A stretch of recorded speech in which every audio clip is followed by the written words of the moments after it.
Good night, Barbados. Good night, good night, good night, good night. It is a great night to be alive, a great day to be alive. Did you have a great Sunday? Did you have a great Sunday? I had a wonderful day of day today. This Sunday, day of Sunday, I was going to say this day was beautiful in my garden. I spent a wonderful time in my prayers. Oh, it was beautiful. And I am so excited, as you could tell, to be with you here tonight because great things are happening in Barbados. Isn't that the case? It's wonderful. It's wonderful, wonderful. We are seeing the opposition is growing. The opposition is strong. The opposition is powerful, and people are worried. People are worried. They are worried. You only need to be worried if you're doing the wrong thing. If you're doing the wrong thing, that's why you worry. Yes? So we are excited to be here. Good night to you, wonderful people. The loyal opposition. You are that opposition. It is you guys. It's you, it's you, it's you. And I want to find the person. Cecilia Miller was the first one on tonight at 5:22. Loyal daughter, you were logged on, and she said, "Blessed Sunday evening to all. Hope the loyal ragtag opposition had a good day. Let's keep this educational forum going." Oh, yes, it will continue. Oh, yes, we will keep going. Oh, my goodness. Junie Rock was on early from 5:36 to good night. My ragtag team, keep working on stopping that cybercrime bill. You're right. Y'all think we need a march? I think we need a march. We need a march because while that committee is meeting, they need to know that we are not pulling back, that we are very, very serious, and that that bill will not see the light of day in Barbados. That cybercrime bill will not see the light of day in this country. We are sending that to the officials, not in its present form. Fix it. Wheel and come again. But as citizens of Barbados, the loyal opposition, the people of Barbados, we watching you and we're telling you that cybercrime bill will not see the light of day. It will not. Rhonda, to get me all, up. Rhonda, good night, Rhonda. Good evening, Nigel Carrington. My people, man, I just love you all. It's so great. We are a team. We don't know each other, but we have one thing in common. What's that? What's the one thing we have in common? Who is bright can come to the top of the class? Who come into the front of the class?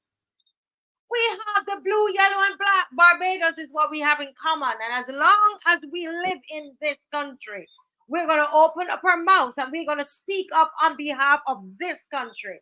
When we see corruption, we're going to speak about it. We're going to continue to call for transparency and accountability. Oh, yes, we will. And you're not going to be, walking on us either. You can't ill-treat us in here. Huh? We will continue. Hey, Remy said, "Greetings, loyal opposition. What will it finally take for Bajans to say this and this far and no further?" I think that's this and no further. The cheaper remain in suspended animation or time warp. Rouse the lions and let's get things cleaned up. Let's clean up this place from the corruption. And I tell you, my Barbadian people are standing up. The opposition is standing up. Did you see what's happening in St. Philip in 6th Road? St. Philip? The residents are saying, no. Not so fast. You're not going to come and change our society, change our community, have no discussion with us. They want to build some KFC down in St. Philip. And as the neighbors are saying, listen, hold a minute. Hold up, not so fast. Huh?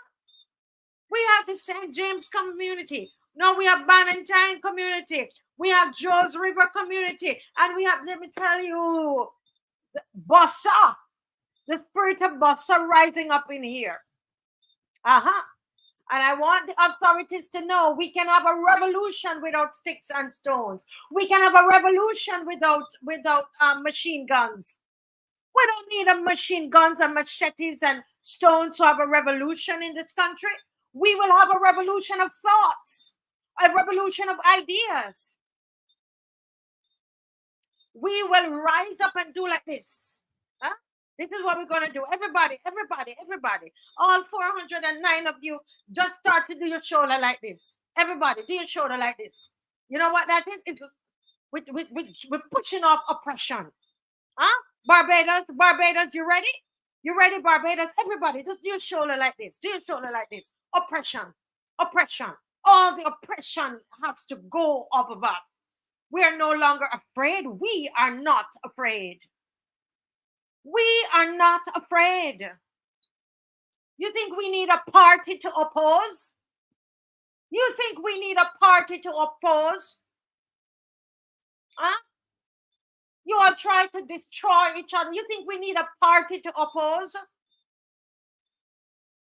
We will stand up as Barbadians in this place, and we will stand up on what our foreparents have done in this place. And we will say, hell no. I hear the child care bill is coming up again in May. That's what I hear. And if you did not fix it, you're going to have to go back with it, Barbados. Barbados, let them know you did not fix the child care bill. You're going to go back with it. And the cybercrime bill, you better fix those areas, because the people are rising up and telling you no. I'm all fired up tonight. I tell you, I'm all fired up tonight. Good night, born again. Born again, they get me going tonight, born again, because they need to know we don't need no political party. We don't need it to stand up and say what we want. You understand? We don't need that to stand up and say what we want. We were saying what we want. We are saying what we want in this country because we hire you. You're employed by us. We're going to deal with that, Mr. WEIR, a little later. That INDAR WEIR, the people speaking, and then you come out to double down. Not even to say, let's have a meeting with the community. I don't even know if he said, did he ask for a meeting with the community? Vernon Garnes, Clive Osborne, loyal opposition. They get me all stirred up tonight. FX Trading BB, Jefferson Sobers, Edwin Price, Margaret Pollard, Rommel King, Useline King, Michael Harewood. Hey, CG, how you doing? ADG, good night. Oh, my Lord. Heathcliff, good night. Loyal opposition, loyal people who are logged on and just committed to Barbados, committed to shaking off this oppression. Who you oppressing?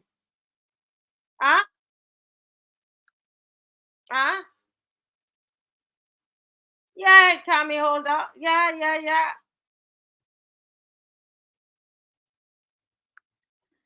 Listen, Mr. Cammy Holder, send me your Cammy Holder.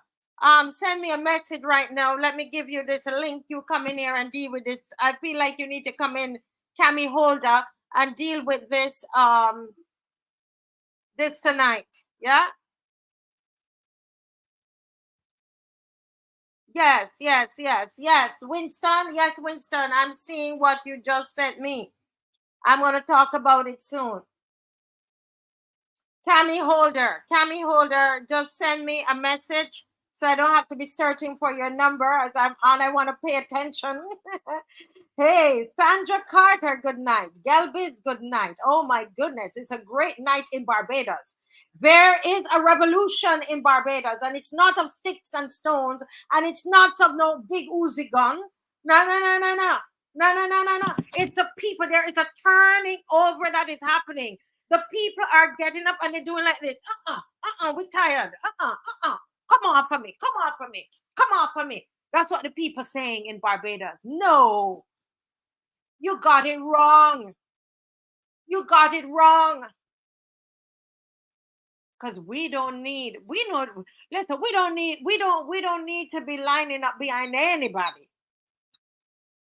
Yeah. We big and strong by ourselves. You understand? Because we know we're big and strong because you come to us and you beg us for votes. Yes. The jobs that you're in and the perks that you're getting and all of the greasing of the palms and all of that is happening, it's because you came and begged us to vote for you. And therefore, we have a right to tell you how we feel about how you're running this country. And we will continue to do so. Yes. Pedro Gemot, good night. Sir Alfred Benjamin, all the way from Brooklyn, NYC. Oh, loyal opposition that love this country. There are people here. We have skilled people in this country, skilled people outside of this country. Yes? The diaspora is rising up. I want to tell you about the health fair that they're doing. You think this is all about talk? Emerson Bob, good night. Tony Paris, good night. James Harding, good night. Let me tell you everything. Yes, I see it. I see it. I see it, Winston. I see it, Winston. I see it, Winston. I will deal with that soon. Anthony, Patrick Elliott, Anthony Oliver. Everton Hunt. Hey, Everton Hunt. Good night. Yes, yes, yes, yes, yes, yes, yes, yes, yes, yes, yes, yes, yes. Yes, yes, yes, yes. Listen.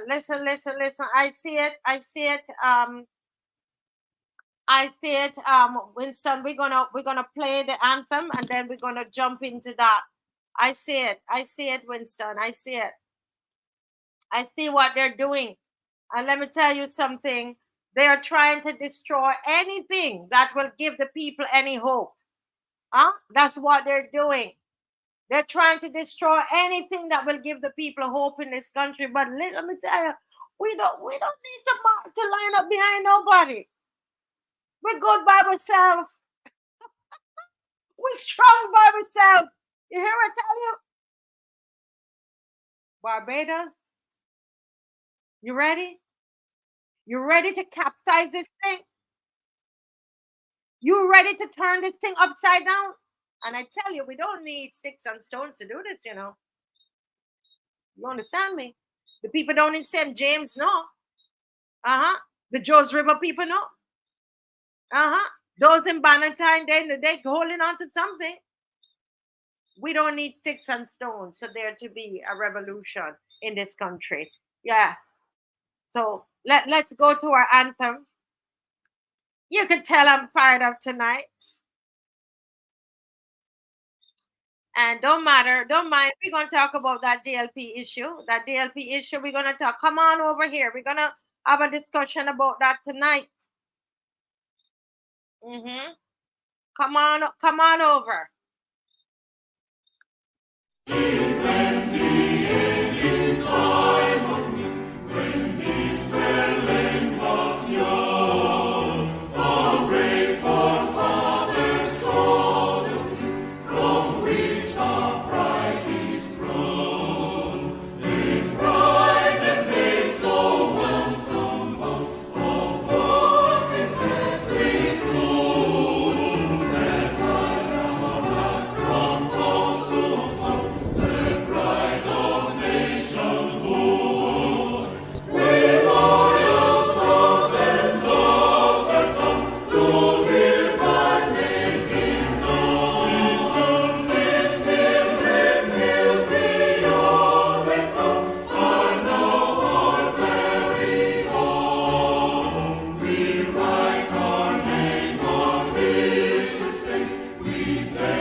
yes, people, strict guardians of our heritage, firm craftsmen of our faith. Are you a strict guardian tonight? I'm in a warrior mode tonight, guys. I'm in a warrior mode tonight. I'm shaking off oppression tonight. I am shaking off oppression tonight. I am one Barbadian, not oppressed. I will not allow them to oppress me. I'm not oppressed. Yes? Anybody, give me a thumbs up. Put a thumbs up in the chat if you are a strict guardian of this heritage. Give a thumbs up, please. Put a thumbs up. Yes? Yes, yes, I see the thumbs going up there. Ah. Yes, Don Reed. Yes, yes, yes. Listen, I tell you, there is a revolution in this country. It's a revolution of thought. Yes, a change of mind. It's a revolution of thought, guys. The scales have been removed from our eyes. Well, I need glasses, but and we're seeing clearly. We can see clearly on what is happening. Yes, wonderful. I see Mr. Franklin getting ready. He's got to give me Mr. Franklin, give me thumbs up when you're ready. Yes, yes, yes, yes, yes, yes. I will add him in. Mr. Franklin, I feel powered up and charged up tonight, man. Yes, look at the people in the chat. Where thumbs up coming up? Thumbs up. The people ready. They're ready for the fight, They're ready for the fight, Mr. Franklin. You ready? I was ready, and I decided I was I'm going to come on early tonight, all fired up. And before I got on, Winston sent me a message. Just some other friend sent me a message. Then about 10 people sent me a message. Within the space of the last 10 minutes, and it deflated me a little bit. Honestly, there's this nonsense going on in George Street. These people would not stop. I'm making a sport. But you know, I actually feel hurt that our people could be this dumb. And mind you, some of them serve in government, so you can understand the level of dumbness that we have in government. So it seems as though this dumbness doesn't confine itself to one party. I say it's hurtful, it's shameful. You know, let's tell the people what's going on, because there's some people who are overseas and they don't know what is happening. Let me see if Dave can put it up. The headline from Starcom Network. Yeah.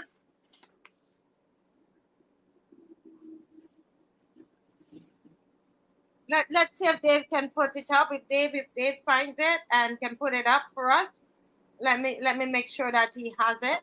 But continue, Mr. Franklin. Can you tell us what's happening? I just got a message here that says Blackett wants. Why do you sound low again tonight, Mr. Franklin? I'm better? I think so. Keep going, I'll tell you. When I heard them say that Steve Blackett, General Secretary of the Democratic Labour Party, wants to expel the party's best asset right now, Ralph Thorne. He wants him expelled from the party because his coming into the party has caused division. But that is not what it does. But you expel people from a party when they misbehave. And so what is Thorne's misbehavior? Because by him coming in as political leader, now some people who thought they had power lost some of that power, because the political leader, in accordance with the Constitution, the rules of the Democratic Labour Party, must come from the House of Assembly. So automatically, when they had no seats, there was no political leader. So the role of the political leader was being shared by the president and the general secretary, and they were doing their thing. And they get to like it. You know? Now, Mr. Thorne came over, and he now, by law, their rules, is no political leader. And that's offensive to some of them. Yeah, Mr. Franklin, just stop a minute and see if you need to turn up the volume on the microphone. Hear me better? Yeah, keep going. Thanks. So I am a bit baffled. Here we have a government of Barbados who is behaving as it likes with just this shore, and I'm not ashamed to say, just this shore holding their feet to the fire. We welcome the idea that an opposition will spring up, because I don't want to be a politician. I don't want to be out there running for anything. As I tell them, I got a problem with my knee and I can't really run. So I want them to come forward. So much so that I saw myself going to Democratic Labour Party meetings and speaking at these meetings, urging them to come together, urging them to stop this foolishness. That is something that I would never have imagined doing 5 years ago, 10 years ago, any number of years ago, because even though they're saying your voice is too low. There's something that's different tonight with with the setup. There's something. We want to hear you. Let me go again. Yeah, keep going. Go again. Mm-hmm. So I'm saying that something is awfully wrong when we have men who refuse to follow their own rules because of it got to be selfishness, stupidity, or both, arrogance and stupidity. Arrogance and stupidity are two qualities that should never go together. And when you find them in the same place, you got trouble. Now look, Thorne is an asset to the Democratic Labour Party. If you are a leader of the Democratic Labour Party and you cannot recognize that, you do not deserve to be a leader of anything. I remember when Thompson died, the same Blackett said, he was crying. He said on TV, he said Thompson would have been the only body that would make him a minister, which is true. Because Thompson felt for him and gave him a job as a minister. But he didn't learn anything, and I refused to learn anything. Yeah. I was telling you just now, I went to those meetings. I said to them, look, I am not a Dem. I have never been a Dem, and I will not be a Dem. I didn't come here to join your party. What I have come to do is to help you to deal with this scourge that we have. This scourge that we have is called Mia Morley. And she is the enemy of Barbados. And she is the enemy of the Democratic Labour Party. And if she's the enemy of Barbados, she's my enemy. And I said, the enemy of my enemy is my friend. So I am here as your friend to help you to rid Barbados of that scourge. I tell them, but you cannot have the Barbados Labour Party attacking you from the front and your members attacking you from the back, because you're going to be in a crossfire and you're going to get killed. So stop this nonsense, get together and bury the hatchet. And I didn't mean in each other's back. I tell them, and I said to them, look, I was an assistant secretary of the Barbados Labour Party. And trust me, the Barbados Labour Party had problems, lots of problems, big problems. But those problems did not see the light of day outside of the party confines. I'm an elder with the party. I remember lots of those things used to be dealt with by the former president of the Senate, who died, the nation. His name slips me right now. Can't remember his name. And Pat Simmons. When anything happened, they would get on the phone and call people and talk them down. And then all of a sudden, you don't have any people that were willing to listen to the wisdom of the older folks. Because I hear them talking about, but the young people can take over young people. The young people will take over. But wait, take the time. Don't try to emerge, at the top. They tell me that the only profession where you start at the top. Speak a little louder. Go up. You're dropping again. Oh, man, it used to be so good. I don't know what happened. It's like the only profession that you start at the top is digging a well. And in the end, somebody's going to pull you out. You can't get up by yourself when you finish dig that well, So you have to learn how to work with people. You don't pull them down. You don't destroy them. You don't, because you are individuals. You will not all agree on everything. But because I don't agree with you, that doesn't mean I will hate you. Sometimes, Marcia, we don't agree on things. I don't think I hate you. I don't think I ever did. They have to come to a mature understanding that it is not about them. Yeah. It is about Barbados. It is about the governance of Barbados. They had 230 love defeats. And the first one you could attribute to their fault because they were not marketing themselves. Mind you, they were working, you know. But when you are working and you don't tell anybody, it's like hiding your candle under a bushel. Nobody will get light from it. But they were working. Even if they did one thing, it was the Employment Rights Act. This is what I came on to talk about tonight, but I'm going to, but I had, you see, it get pushed back. I can talk about it later. And they were taxing fairly. They were making the people who had money pay taxes, not the poor people. Now this government has come in and reversed all of that, giving all the breaks to the rich people, punishing the poor people.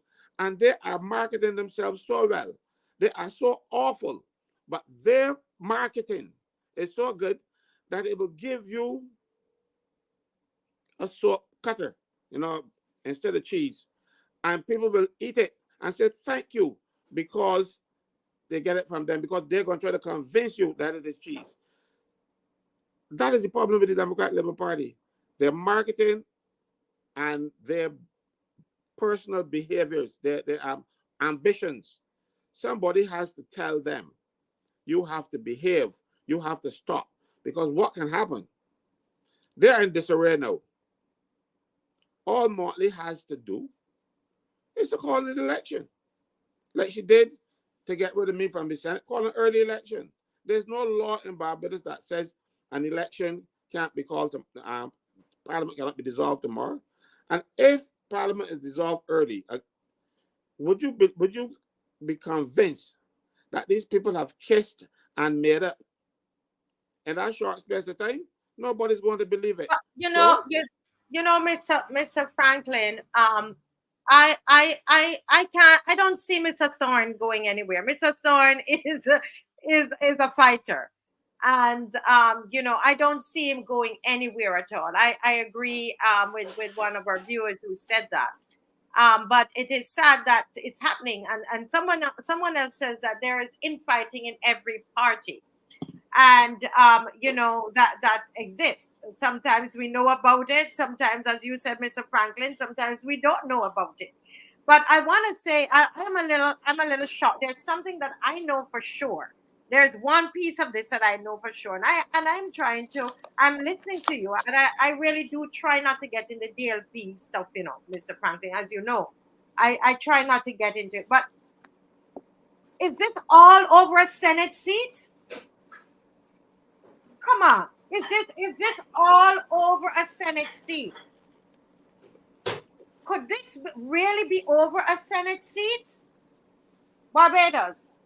Could what is happening to Mr. Thorne is because he decided to choose his own senators?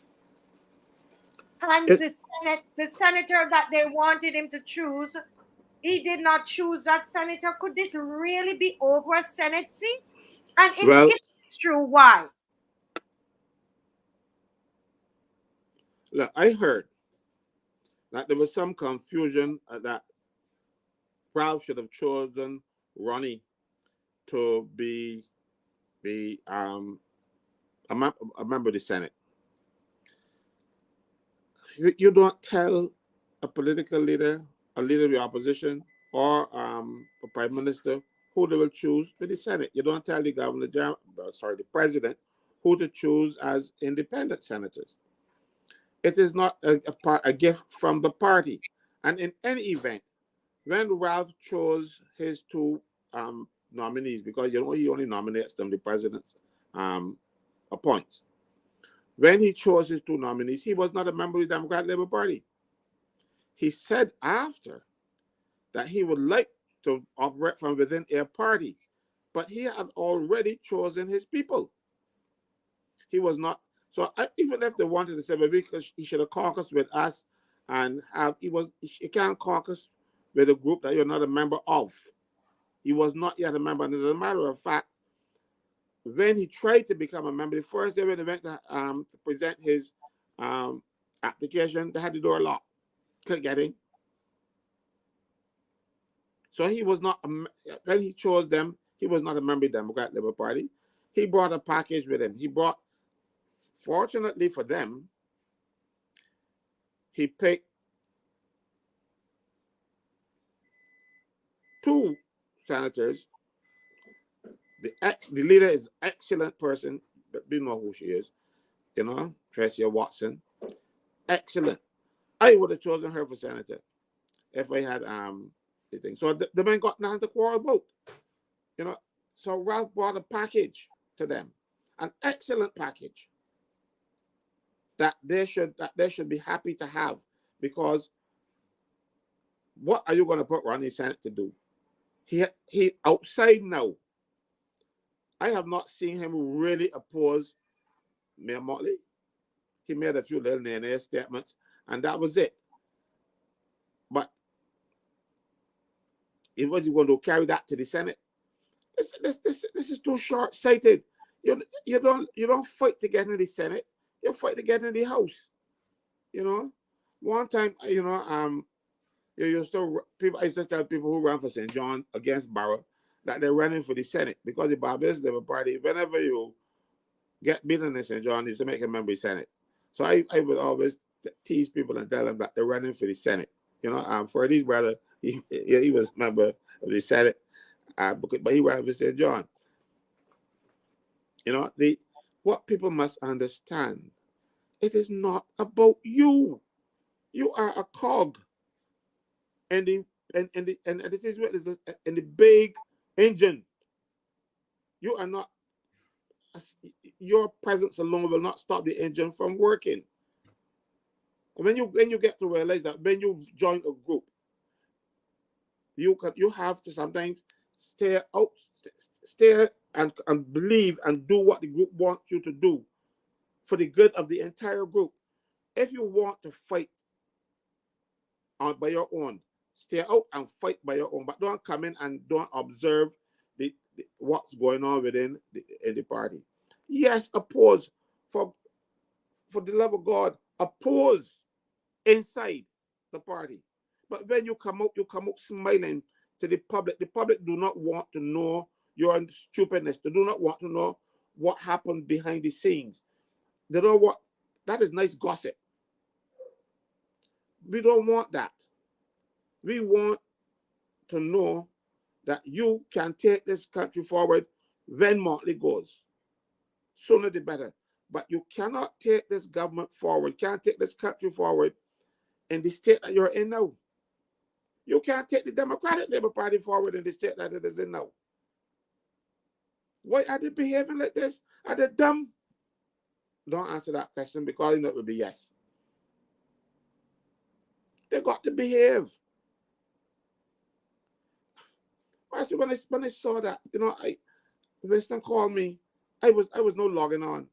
Winston called me. I said, "Cheese on, brother." He told me yes. He just saw it back. He just get it sent in from Starcom Network. I said, "Let me check." Then quick saw 2 other people. I said, "Look, it's spreading like wildfire. When you do these things, it ain't even gonna stay confined to George Street. It can be all over the but world." he spoke. The thing about it is that this is what I'm saying. I don't understand why. I don't. Mr. Blackett, I know him as a good man, and that's the truth. If I say anything otherwise, I will be telling a lie. I've never had a run-in with Mr. Blackett, and I mean, what he's doing here now, it's a little confusing. Why was this? Why was the press there? Why did you choose to go to the press? Why does everything have to go to the press? I don't understand. I don't understand why that is. And I think as a general secretary, if it is a party that you care about, That's my biggest question, you know. Dave has his press. Dave, do you have the press? The press statement. That we could play. Can we play the press statement?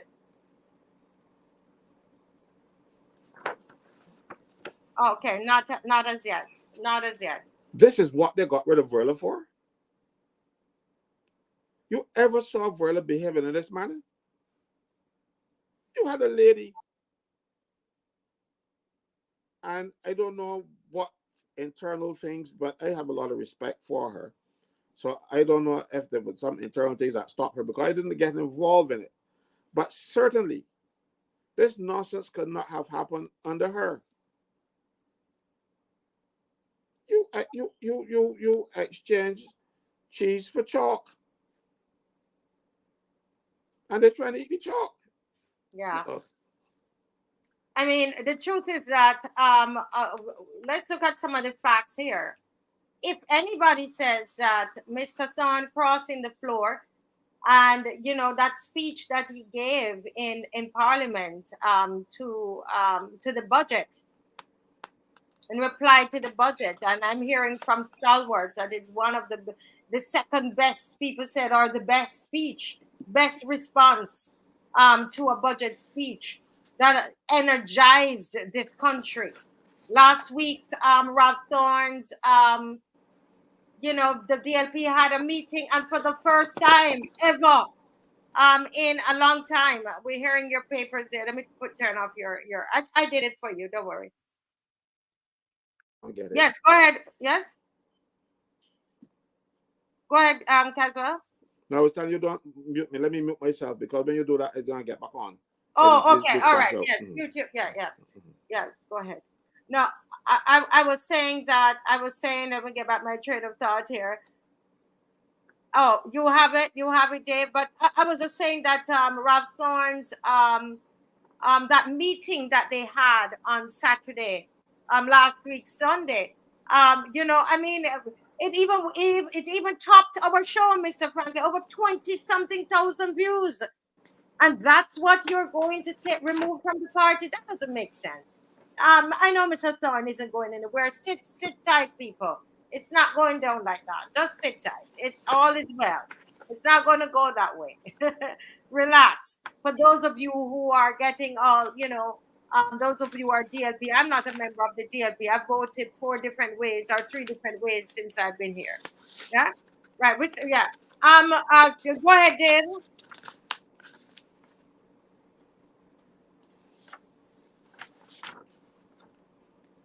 Dave, you have no, not there. Okay. Go ahead, Mr. Franklin. You were saying something. Oh, no, he's ready. I think Dave is ready. We had a meeting here this evening of the membership of the Democratic Labour Party. The long and short of the story is that I moved 2 resolutions this afternoon here at this meeting. One was to a motion of confidence in Dr. Ronnie Yearwood. It said, whereas the Democratic Labour Party members elected Dr. Ronnie Yearwood as president for the first time in May 2022 and re-elected him in August 2023. And whereas since his election to the post of president, he has transformed the party for its betterment and improvement. And whereas with this steady hand of administration, the party is now becoming a viable alternative to the Barbados Labour Party administration. And whereas if he's allowed to continue his stewardship as president without encumbrances and distractions, the party can form the next government whenever the elections are called. Be it resolved that the majority of the membership of our party has unreserved confidence in Dr. Ronnie Yearwood's leadership ability, his guidance, superintendence, and scholarship, and be it further resolved that Dr. Ronnie Yearwood be given the full support to manage the party's affairs as much as the constitution of the DLP allows, unhindered, unmolested, and unfettered.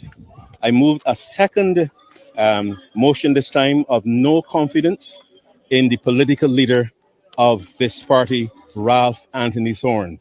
And it says, whereas the Democratic Labour Party admitted Ralph Thorne to the membership of our party on the 20th of February 2024, becoming the political leader, and whereas since his admission to this party, the institution has experienced untold rancor, turmoil, contention, and confusion, and whereas he in a public forum in a meeting at St. Christopher Primary School on Sunday, the 14th of April, 2024, publicly endorsed the actions of a member of the Democratic Labour Party who brought the party into public ridicule, disgrace, and opprobrium over a matter that was found to be invalid on its own merit and structure, and called for the removal of the entire Executive Council. And whereas this political organization was on an upward trajectory and beginning to appeal to the electorate after the 2018 defeat at the polls, be it resolved that his presence in this party can no longer be tolerated by the vast majority of members, and that a member of at the meeting of the members of the standing committee responsible for grievance be convened to discuss this motion of no confidence and rule on the content of the motion. I, the undersigned, no longer have any confidence in Ralph Thorne to be the political leader because he no longer serves the best interests of our great party, and call for the revocation of his membership and the immediate expulsion from the party. Council for on sending to the grievance committee. I can't really put a timetable on it, but the process will start. Yes. I would say that without Ralph Thorne, we can stop. You truly believe that you can? Yeah, we can. Yeah. Wow. That is. Where's Mr. Okay. Yes. Mr. Franklin. Wow. Yeah, you can see those were not his words. Mind you, he's a good reader. He can read very well. But and I heard some words there that ain't coming from his head, just from his mouth. So somebody wrote that for him. And these are people who I believe have only this short-term interests at heart, not their own short-term interests, not the interests of the Democratic Labour Party, not the interests of Barbados. They want to be seeing, I'm the president, and whatever else I am, and when, and this is an if, a big if they win the government, they will become prime minister and deputy prime minister and ministers and all like that. But in order to become a prime minister, in order to become a deputy prime minister and minister, you have to win a seat. And the thing is that if you win your own seat, you still got to win 15 more. So you got to work together to get at least 16 seats. Because you cannot form the government of Barbados with less than 16 seats. And I don't see any 16 people in this group. I almost tempted to call them a motley group, but I took offense somebody called me right back, so I can call them motleys. But why are they're not seeing the big picture? You're gonna get in power first before you use it. No, you get in there, you in the little club, so you figure about no. And the thing is, there is no guarantee that if you are the president of the party or even the political leader of the party, that come election night that the people can vote for you and say you're going to be prime minister. If they win, you're going to be humble, behave yourself. It would look like you don't know what you are doing. 6 weeks ago, you admitted Ralph Thorne. Now, Ralph Thorne agreed with Hartley Reid. He has every right to do so. Hartley had every right to bring a motion. He brought his motion. The people, just to show how really mad they are, a motion against them, they decided to rule on it. You don't rule. For instance, if I brought a case against a judge, I would hardly expect to be sitting in court and seeing the same judge come out to judge the case. So again, common sense don't prevail in that place. They need to stop this nonsense. They need to stop this nonsense. Man, you should never have started it. But since it started, they need some sort of something to go and purge this place of that stupidity, because it ain't gonna work. It will not work. They are looking to put the Barbados Labour Party back in office. The only people in Barbados know that are really jumping up about this are the Democratic Labour Party. The only people that will be happy about this, the people who are suffering, the poor people of this country who are being taxed beyond measure or beyond common sense. They don't want this party in power, you know. But they're going to stick with them and they're going to vote for them because they see what you got out there. What you have out there is not appealing. So nobody will want to come and put the government in your hand for you to continue this young confusion. Government will not impose discipline. When you get the party, you think when you get the party, the prime minister got all this power, so they're going to impose discipline on the party? No, you're going to show that we got discipline now. You know, you don't have, you can't wait till you get into power and then say, okay, again, no, we got the power that the prime minister will be able to discipline the party, because eventually they will not. Why these people do not understand, why they don't understand, it's not about them. He's proud to say that he moved 2 resolutions. He moved 2, you know, and it isn't even a resolution yet, it's a motion.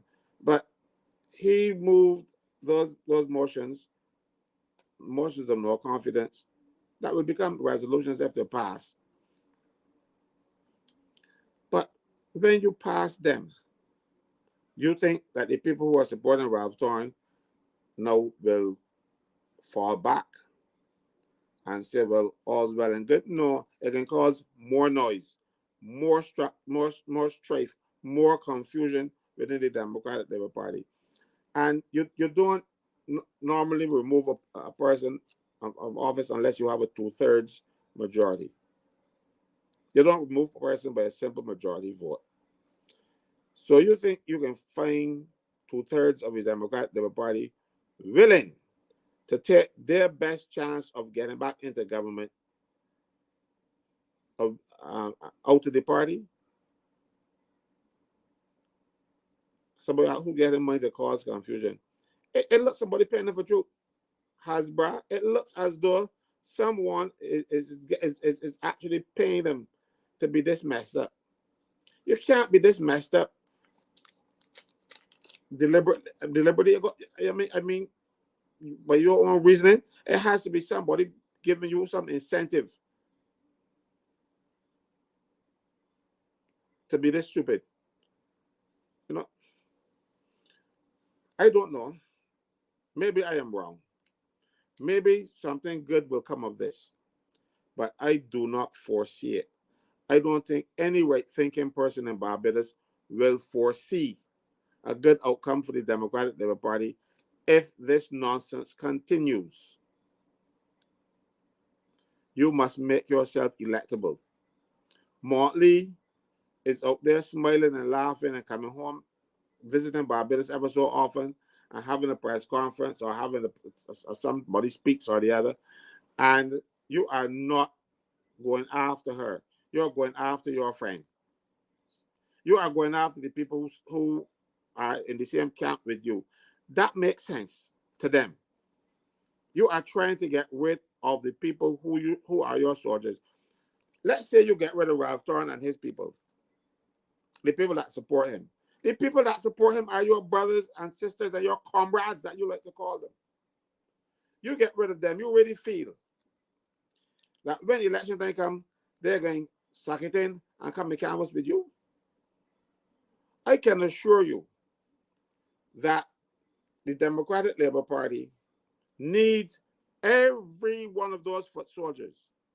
These are the people who go out there and talk to the people, because the representatives, when you come in there, you don't see everybody. You can't get around to seeing everybody. You have people on the ground. And if you alienate these people on the ground, what are you going to do?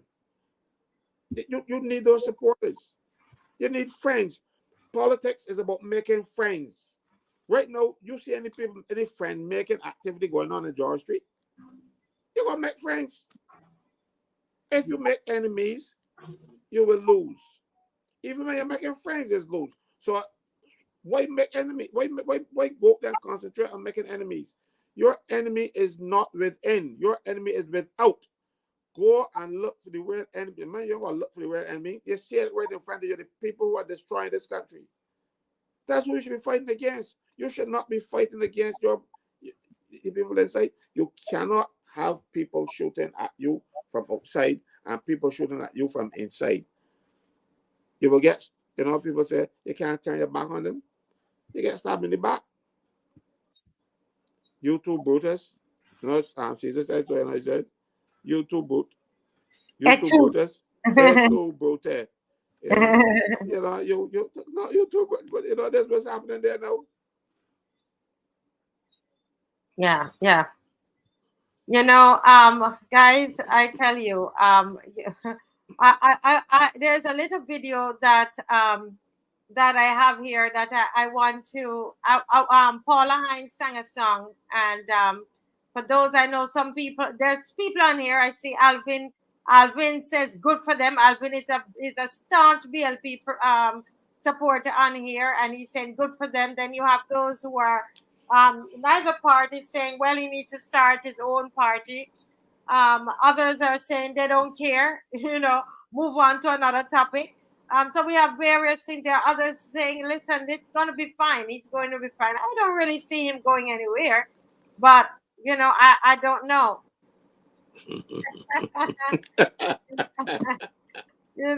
But I have a video here I want to play. This is a song, a song for Mr. Thorne by Paula Hines, and I happen to have it here, so I'm just gonna play it. Yeah, let me see if I can play it. Yeah. When you walk through the storm, hold your head up high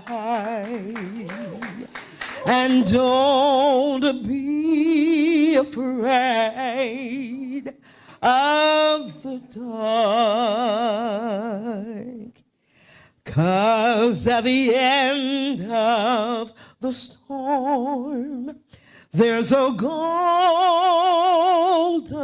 sky and the sweet silver song of the lark. Walk on through the wind, you must walk on through the rain, though your dreams be tossed and blown. You must walk on with hope in your heart, and you'll never walk alone.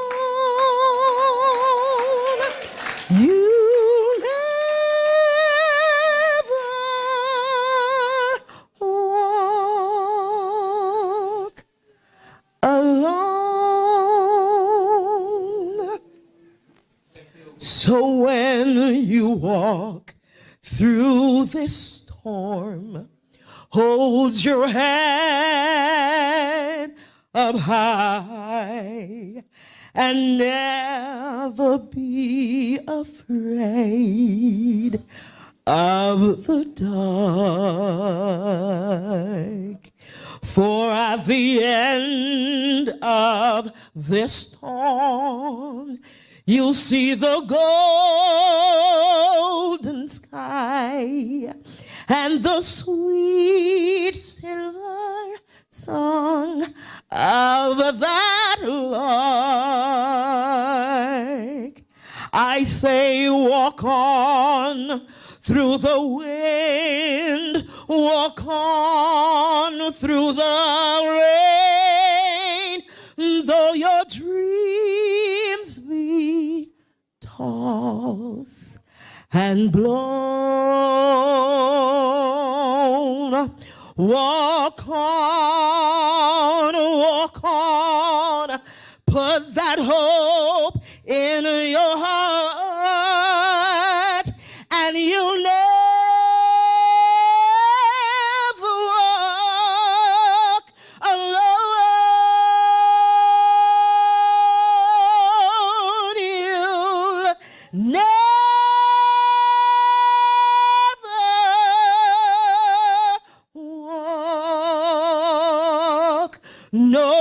that you will never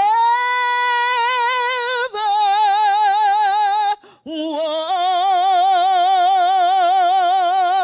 You will never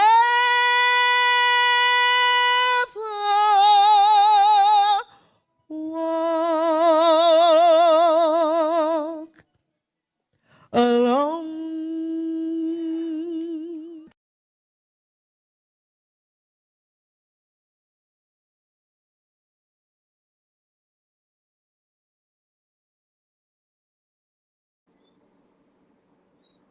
Interesting. Somebody here said thanks for the insightful discussion. I mean, there are other things we have to move on and to deal with other matters. But it's the chat is very hot, very hot. People are responding. Interesting, very interesting.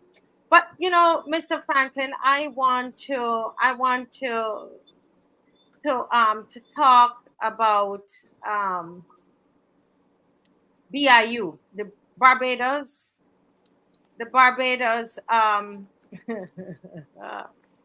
Listen, let me tell you something, Mr. Franklin. This is one.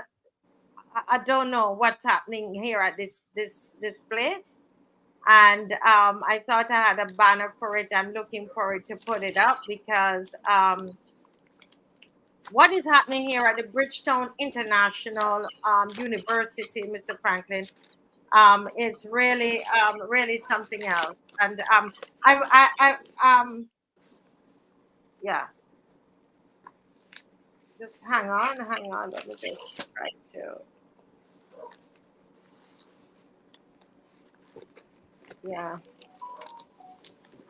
Yeah, it seems that there is something, because even when you turn off the microphone, we're not hearing it turned off. So I know it's not your fault. There's just something wrong with that setup, Mr. Franklin, because even when you turn off your microphone, we are still hearing your background. You see? So there's something there. I know we'll figure it out. But let me just talk to you about the Barbados, the BRIDGETOWN. What am I saying? The BRIDGETOWN International University. It's quite interesting because since I did that presentation on Friday night, I got called. Yeah. That's a Friday. Friday, yes. Thank you. I got a call, Mr. Franklin, from someone who used to work at the school, and they told me that you know them because they had a discussion with you because of something that happened. This is a Barbadian who was employed there, and they went on sick leave, Mr. Franklin, and the BRIDGETOWN International University, what they did, they fired her while she was on sick leave. Right, while she was on sick leave, she was fired, and so she came to you, and she said you gave her some good advice, and that backs up what I was saying the other night, because there are staff members with cases in the Ministry of Labor concerning the BRIDGETOWN International University.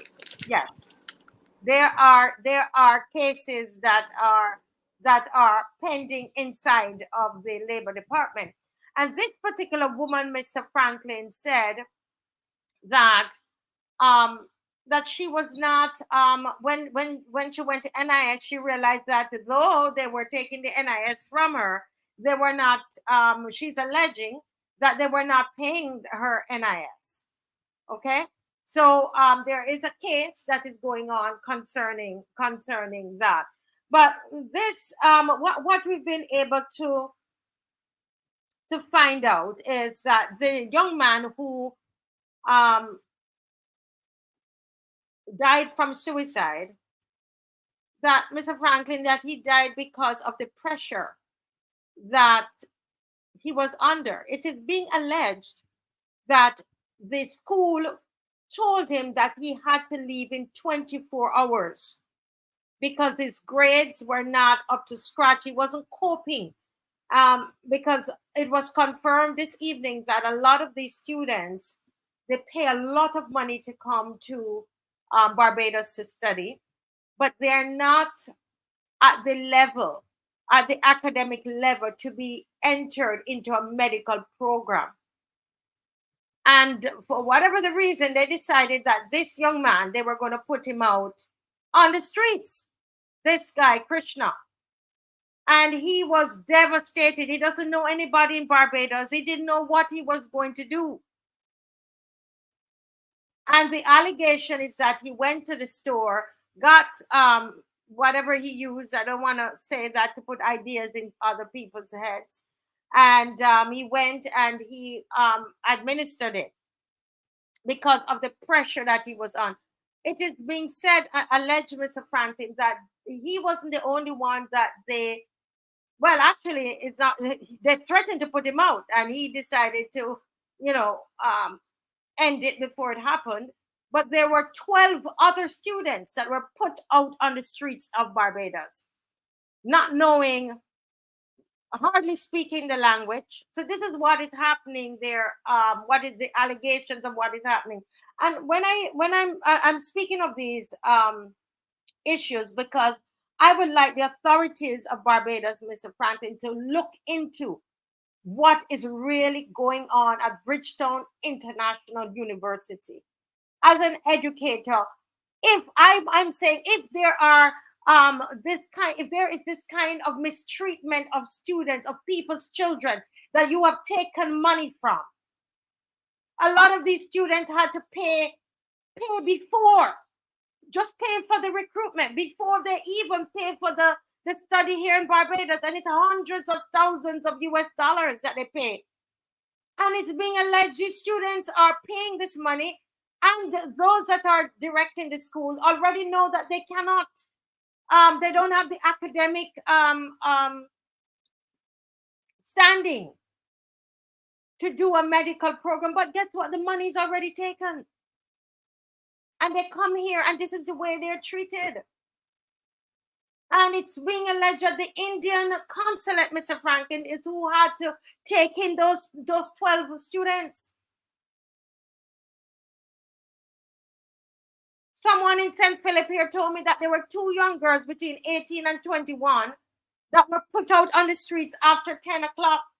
I am asking the authorities of Barbados to check into that for me, please. This is not how we treat our young people in Barbados. There's no university here who could be putting up people who would agree to something like that. It is also being alleged that there is someone there who is in authority that is abusing some of these young ladies. That's the allegation. Mr. Franklin, I'm hearing that. It's me, yes. I'm hearing that there is someone there that is messing with the young ladies. Yes, and passing on STDs to them. Passing on STDs to young ladies. Some of whom were virgins when they came. Oh my God. What? Some of these young ladies were virgin when they came. Huh? Yeah, the pressure that they get the virginity taken in Barbados by abusive staff at that place. Because one thing they do, they hold their virginity very sacred. And that's probably why they want to kill themselves and all kind of thing, because, when in those cultures out there, especially if you are not a virgin and the potential husband find out, you are no longer used to anybody at all. So that listen. Let me address this via Mr. Franklin, and it's not being petty, but I have to address this. This is a look at what this Barbadian wrote on the screen. What this Barbadian wrote. Indians don't like black people, so this is not important.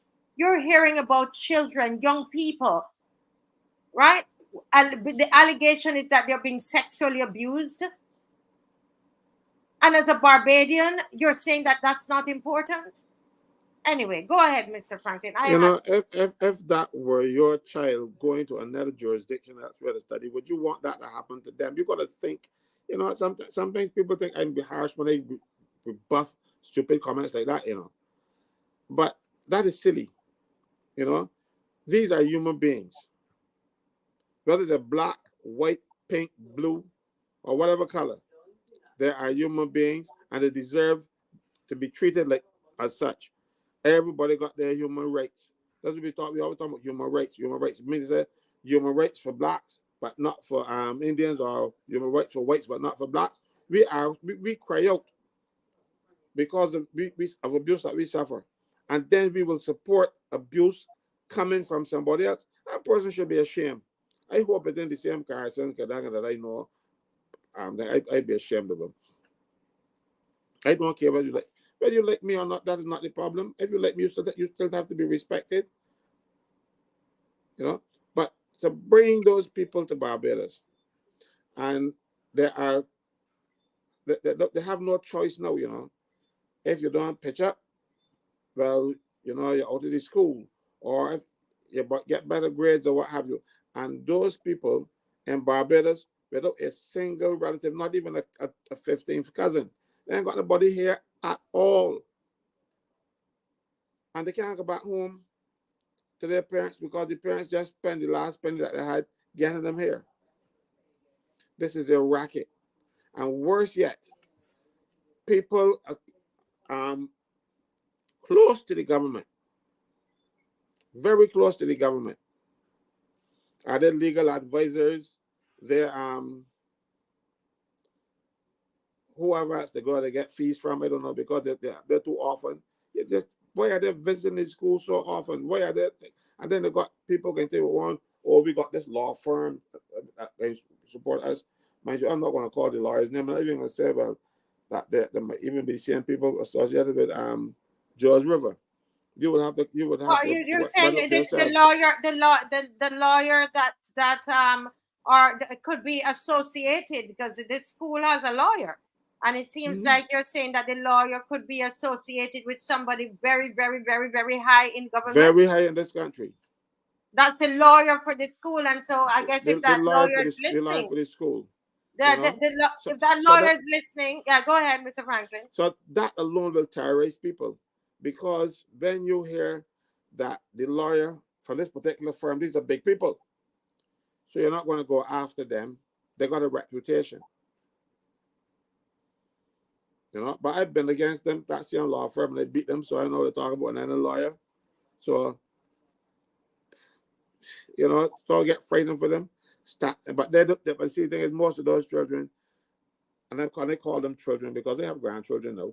Yeah. Most of those children coming from India don't know who to turn to in Barbados.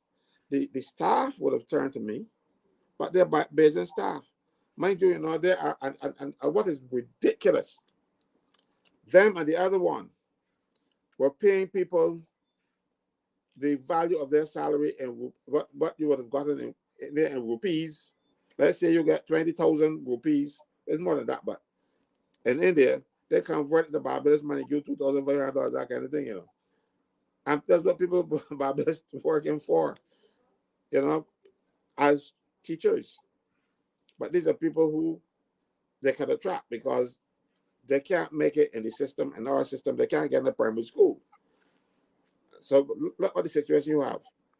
Some of the teachers can't get into a primary school to teach. And you have students that can't reach CXC level. That combination does not get you to a medical degree. But we allow it to happen. The government allows it to happen because they're bringing money. They're investors. And they don't only have one in school, you know, they got more than one. And not only here. They see them traveling to go to the other school and count the money at the end of the month. That's what they do.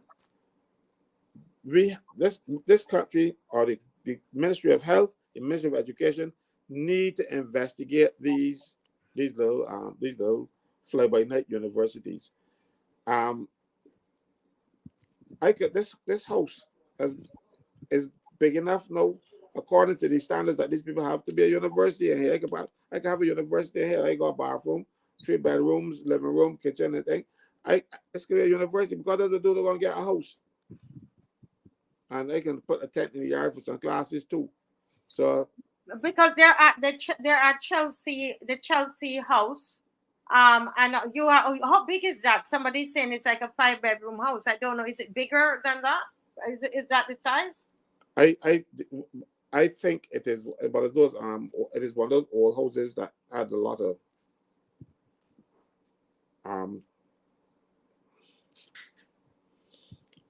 no rooms, more like and the old time there's like old plantation type house that get converted. Mind you, they do this kind of conversions. Even our people are bad, They treat people from outside of Barbados very badly. I remember a guy converting the old pig pen, put it some cement at bottom and put it some blocks and call it a living area. When the Gandhis were looking for places to live. We treat people too badly in this country for the sake of $1. And because those people cannot do better. And this is the same mentality that we are having and allowing, because let me tell you something. I can't want a job bad enough that I will mistreat somebody. No. It isn't because I'm always looking. Because I have children. Most of my children are outside of Barbados, in Indonesia, Canada, United States, and they would expect my children to be treated this way. So many persons come on there talking about they don't let black people. My children are not around a lot of black people, and I got to think, well, this could be happening to my child. So use your heart, man. Yeah, it doesn't matter. It doesn't matter. It really does not matter. My child is in Trinidad. And I would hate that something like this is happening. We have to just have a heart and just love people. That's what is necessary. And the reason this is being brought up on the show is that those in authority, we are appealing to them to look into this situation that is happening at BRIDGETOWN International University School of Medicine. What is happening at that university? Is it a university? And we will just repeat for those who are just joining the allegations of that some of the young ladies there are being molested by people in authority, and some of them have become pregnant and have to get abortion. It's the allegation. Some of them. One of the ladies who actually was working there told me that they drove the girls to the hospital to when they got the checkup and so on, and that they had STDs from this. The allegation is from an official of the school. These things are not things to laugh about. In fact, there's an article, I don't know if Dave has it, of a school of a similar setup, Mr. Franklin, in St. Lucia. And they found out it was human trafficking. I am not saying that BRIDGETOWN International University is guilty of human trafficking at all. I am saying that there's a similar school with Indian students, right? And run by Indians, by somebody from India in St. Lucia. And they found out that the students were being trafficked. So these are things that we have to be very, very careful of, and who we let into the schools to do this kind of thing. The Minister of Education needs to look into this. I'm being told that there's some of the certificates of some of the professors that they found out that some of it is not authentic. It's not legitimate. That's the allegation. Can we look into that, please? Where is BAC? Where is BAC when we need BAC?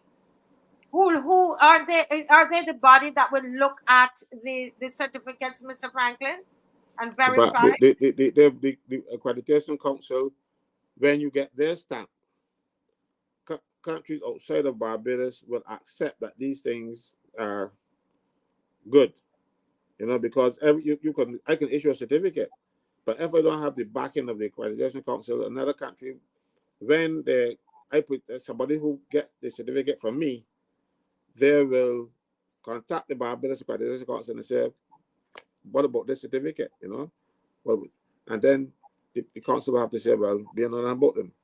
So it is just a fly-by-night thing, and that is what the young people are getting until such time as it is accredited. The certificates isn't worth what you have on a little roll in the bathroom. It ain't worth much more than that. And I think that might worth it because that might be too hard to use. That's right. So we need to stop trying to get money, because these people will bring fees and bring people into Barbados to spend money and that kind of stuff. But you cannot sell your soul to get money. So Barbados has to maintain a reputation, because I've said it before and I will say it again.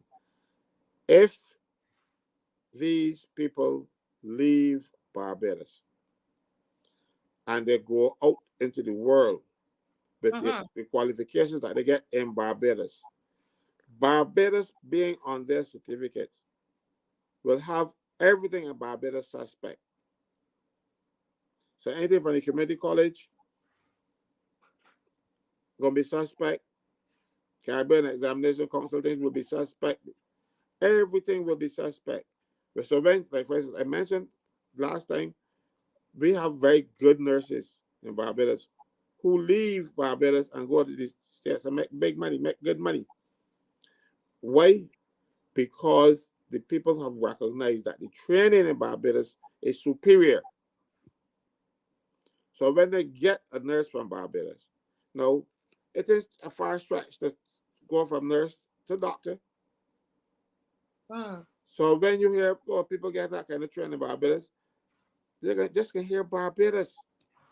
So government must defend Barbados' name and Barbados' honor, not for the few bucks that these people will bring in and the few little low-paying jobs because they don't pay people anything.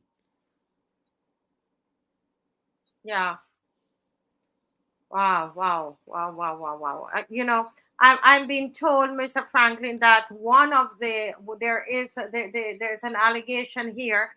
As I'm sitting here, people are sending me stuff that because it seems like this is a whole can of worms that is open up, Mr. Franklin, and that's why we're asking for investigation into this. If this is a legit school, somebody needs to come out and say something. I have tried to call the school. You know, today's Sunday, so obviously I wouldn't get anybody. But when I called in the week, I got no one because I wanted to speak to somebody before I came on here, and I could not get anybody at that number. But I'm being told that there is one of the board members that was part of the Washington International University. That board member is now a board member at this university. I don't know. Could that be real? Because yes, it is very real. I said that just now. I tell you that they go and they set up something else. When this one has failed or is failing, they're going to set up something else and call it something else. You know, something they will call it George River International University next time. You know, they just want a cover. It says in Barbados, they market it out there in India. We don't even know what they're saying. But India has a very large population, and there are lots of people who can qualify to get into medical school in India, but they don't have the places for them. So if you have people who are not unqualified that want to get into medical school, you know they can pay big bucks. And they are fleecing their own people because they're going to bring the people. Where they can settle them in India, yeah, all the people coming from India, all except for the few local tutors and the body who will do the national insurance that the people keep. Anyhow, everybody else is Indian. So why don't they set it up in India? Why they have to come down here? They want a name. That's why you see they call themselves Washington and American University and all kind of thing, because they want to give the impression that they have connections to the United States. Barbados name is trending, so Bridgetown will work, and then people will use our name to give people. They call it Calcutta or whatever they call it these days. No, they can't, because they cannot meet the standards in India. Mm-hmm. So they're fly-by-night people. Yeah.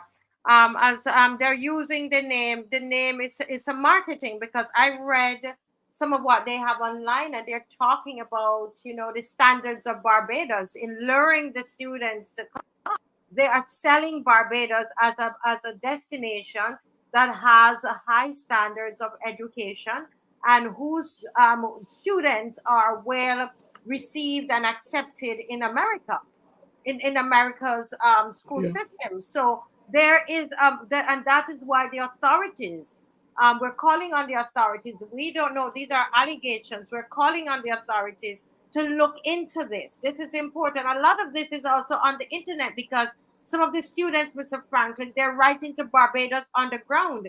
If you want, you can go to Barbados Underground and you will find this. After I was contacted, I went on the internet and saw that the students are reaching out and writing and telling about their experiences in Barbados. Is all over the internet.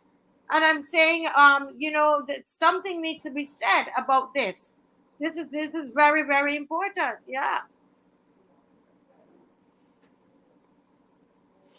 I don't know what will happen. Yeah. But somebody said something here, Mr. Franklin. We'll segue into the cybercrime bill, which we're told is going to be taken to this committee, which I know you're not.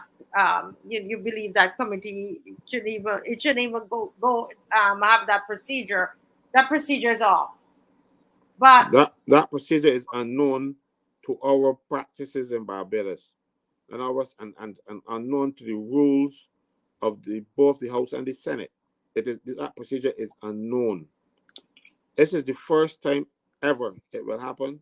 There's no provision for it. Let me explain. When a bill passes the House, or whichever House or Senate, a bill can originate in the House or it can originate in the Senate.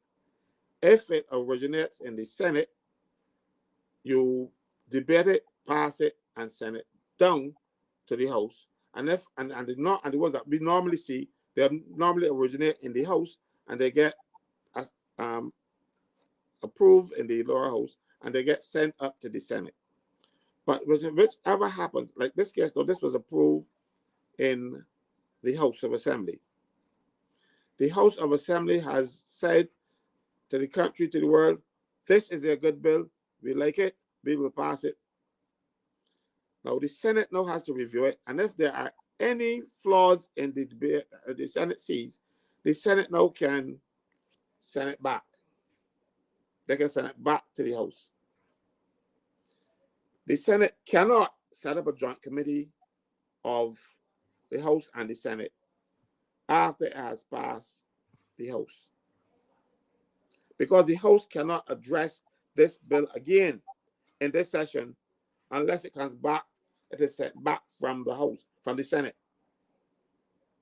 You cannot leak, the members of the House, according to the rules, the House cannot go and address this bill again unless the House says, well, look, the Senate now, however, can go through the bill and find flaws and say, well, look, we can set up a select committee of the Senate.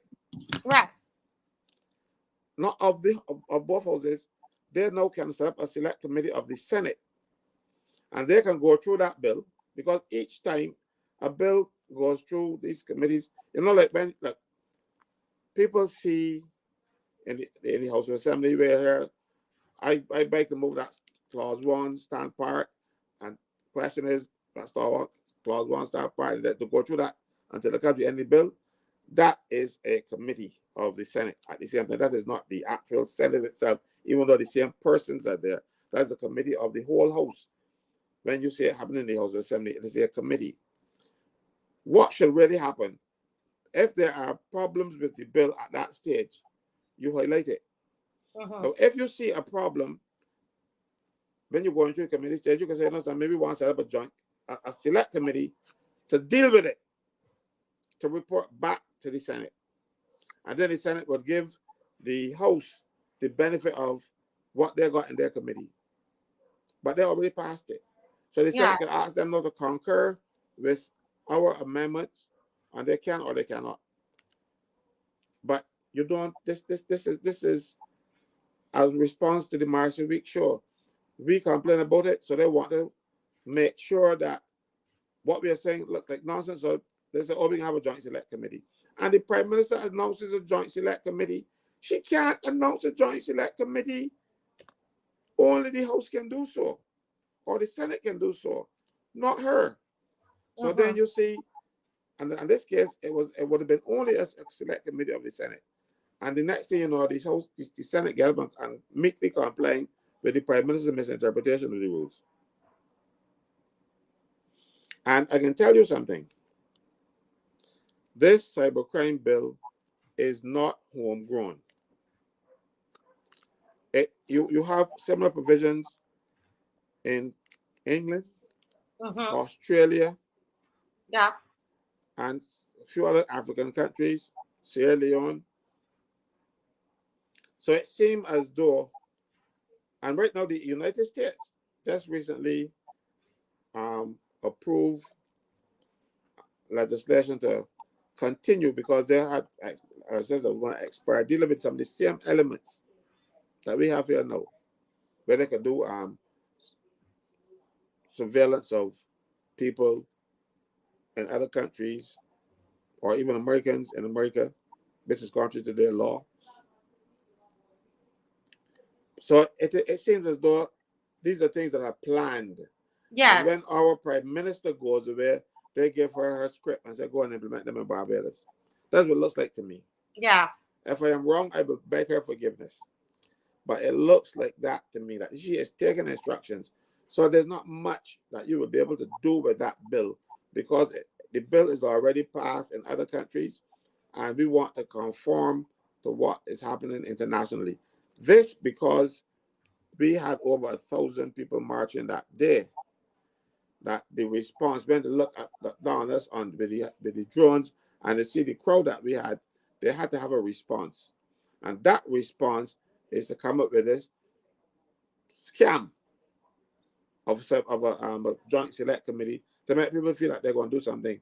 Why did you have to rush through the House first and then come back and try to fix it? No. What you do normally is to publish a bill in the and when you involve the people of the country, the stakeholders, you send a draft to them. They're complaining. Right now, there is a bill before that's going around the circuit. It is dealing with the protection of wages. It's an updating of the old 1951 Protection of Wages Act. And that has taken months to go to stakeholders. They even sent it to me and I refused to speak to them. And a bill like that has taken months, but this one went too fast. You had to suspend the rules to get this done this way, to do it quickly, because they didn't want you to know. It is only then when we saw it being passed in the House and then we make noise and they pull back from in the Senate, or not, the people of Barbados would have found out that they had this act passed before us. So what they're trying to do, what they're doing now is what they should have done before, but they got caught. It should publish in Official Gazette, and unfortunately, again, they do not print the Official Gazette anymore. It is online, and you can get a subscription online. But the subscription online, I have a subscription, and I can't get wrong the subscription. You can't maneuver in those documents. Many times the site don't work. So it is a very trying time to publish it on the print reads website, but you can't really access it. Yeah. So that is what they want. They will say, oh yeah, we publish it. Because they amended the law to say publishing means publish on the website as well. And they stop printing the bill. Because even though I have a paid subscription to the online version, I wanted paper, Marsh. You know me with my paper. Mm-hmm. I wanted paper that I can scroll up and turn back and check back and underline things. Mm-hmm. So I said, but look, you know me, I don't care. I got a subscription already. I want the paper thing. I go to the printer to pay. There's no way I can get it. They don't even print them. So that is the government is trying to keep you ignorant. Trying to do things underhandedly. And that is why we need to have an opposition that can fight. And remember, they can fight because they're doing it among themselves. But we want that fighting out there on behalf of the people. On behalf of the But I got past that. Yeah, and you know, Mr. Franklin, I want to say to those who are listening, because you know we had the march, and they responded. They responded, and we can't leave this issue. We can't leave. There's almost 1,400 of us on here tonight watching. We cannot leave this issue, Barbados. If this cybercrime bill, Mr. Franklin, is allowed to go the full course and become law, this kind of show that we had tonight on here with these allegations about BIU, we would not be able to. You will have someone who is sexually abused, raped, and they can't come and say who the rapist is. They can't do that. They would be punished twice because somebody's feelings will be hurt. We wouldn't be able to come and say anything about any allegations on here. We wouldn't be able to do it if this bill becomes law. And this is why this is so important. Mr. Franklin, you're saying something? It is so bad that, you know, there are laws against defamation. If I say something about you that is untrue, and it brings you down in the estimation of right-thinking people, that's basically defamation of character. Now, but if I say something that brings you down in the minds of right-thinking people, but it is the truth, so what? It's the truth. This legislation says that even if it is true or not, and you put it on the computer, you could go to jail for 7 years. That is how bad it is. Even if you are telling the truth, you could go to jail for 7 years. And amazingly, in Canada, it's 7 years. In England, they got 7 years on something on this legislation too. And in Nigeria, it's 7 years. The woman who spoke up against the tomato paste, tomato sauce, and she said she didn't like it. She bought it and she didn't like it. And guess what? She's facing 7 years. So we are going to sit down in Barbados here and allow this to happen. I said this bill must not see the light of day. Barbadians, we have to stand up and say absolutely not. Not in Barbados. Tell Markley to take it back to wherever she brought it from. Go ahead, Mr. Franklin. You know, so just imagine if you said what you said outside on the street with a microphone in your hand, and you say they can't do anything because you were telling the truth. But we have legislation now to punish you for telling the truth. The truth no longer sets you free. Not according to this legislation. Because if it is not defamatory, why are we amending the defamation laws to suit a particular group of people to protect them from the truth? You don't need to protect people from the truth. The truth should set you free. You know, it's also, it has extraterritorial application. If you are a Barbadian and you write something on the internet that offends the people here, you know they can go after you, get you extradited to Barbados and prosecuted. Correct. So if you think that you can sit outside of Barbados and write things about Mark Lee and she people, they wait for you, man. They're coming for you. And they get the countries over Virgin country you're in to send you back to Barbados in change to answer the charge of telling the truth. Yeah. So the people in the diaspora are not going to get away with it.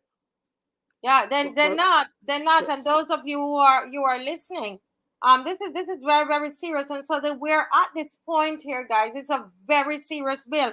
If this bill becomes law, this show has to stop. That's it. I'm telling you, all 1,400 of you watching and the others who are going to watch it, that's the end of this show. If that happens, our education stops. And this is what they are discussing on April 26th. And so what I'm saying to people, go to the parliamentary website, search for it, Barbados Parliament website, and you will see there where you can send your thoughts there on it and register your dissent on about it. There's also there is a petition that one of our loyal opposition, they have put together. All right. I'm going to ask Dave to put it up on the screen. And I know we've done petitions. Don't get tired of the petitions. We have to keep trying. Because when the leader of the opposition goes to that meeting, because he's on the committee, he's part of the meeting as well, Mr. Franklin. Yeah, I think he is part of the joint select committee. Yes, you could double check for me if he's part of the joint select committee. The leader of the opposition, Ralph Thorne.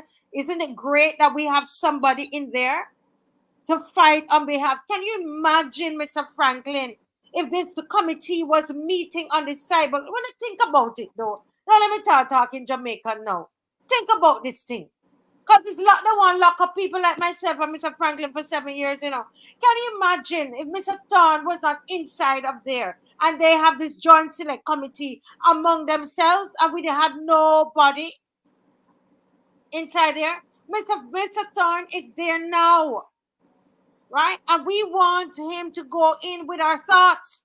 We want this year, we will give him this with all his signatures. We want Mr. Thorne to go in and represent us in that meeting. You understand what I'm telling you, how important this thing is?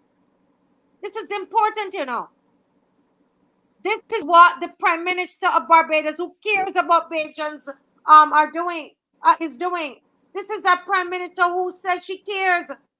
This is what Mia Martin dragging stuff from outside and bringing it in. We're the first Caribbean country to have this. Huh? Bringing this on us inside of here, the oppression. You hear what I told you all? To break free from the oppression when we started off. This is the oppression here. This is the oppression. She could go all the things out there, but this is what Mia Motley has brought into this country to put on us in here and have her ministers and a little young boy, right? What's his name? Tata Walla Badaba. I can't remember his name. Endorsing it. Huh? Khalid Kostiwala. Repeat, what's his name? Khalid Kostiwala. Khalid Kostiwala. Huh? Not thinking that how many young persons will be in jail for 7 years. This is what this Prime Minister is doing to us in here. And there are people who are going to want to defend this. I see BLP, come on here. People who are BLP, come on, man. Forget about those labels. Forget about that. Some of you come on here and call us names on you. Some of you BLP people come on here and call us names. You could be locked up too. You think it's only for other people and not yourselves? Marcia, but what they don't know is that if you have something on your computer, you can hear knocking on the door, and you're going to the police out there with a warrant, say, want a computer. You're going to give it to him. If you don't give it to him, you could be arrested. But worse yet, let's say that you are a computer expert, or you are digital or cable and wireless, and they want to get into your computer and they want help from you. You have to give them the help, or you can go to jail. I think you will get 7 years. You will get $250,000 in 2 years or something like that. But it's still a little bit of time in jail, just because you refuse to assist the police in getting into somebody else's computer. That's how bad it is, and the people don't realize how dangerous. So, you better don't go and learn computers, because if you learn it, the police will come for you. That's what is going to happen. If you're an expert, you see these people get telling you, like you see the fella Neil Harper, well, he be in jail because he has all this kind of expertise, and the police said, look, I want you going to Marshall Week's computer, and he said, no, I'm doing that. That boy before the court. It is as bad as that. And I don't think anybody in Barbados voted for that, or voted to get the government to do anything like that. And if the government wants to put something like that in place, they should come back to the people. They should come back to the people. They should put it to the vote. These are things, because it was not a manifesto promise. A lot of things that they're doing now, when the government publishes a manifesto, it is saying this is what we plan to do. Mind you, of course, there are things that will happen in the interim that you didn't foresee, that you got to deal with. But this is reasonably foreseeable. So you should not be coming now without letting the people know that you are rushing to get something. This is not national security that you're dealing with. Yeah, it's a very, very serious, and we want we are saying to the government of this country, this bill will not see the light of day. Anybody agreeing with me? If you agree with me, put a thumbs up in there.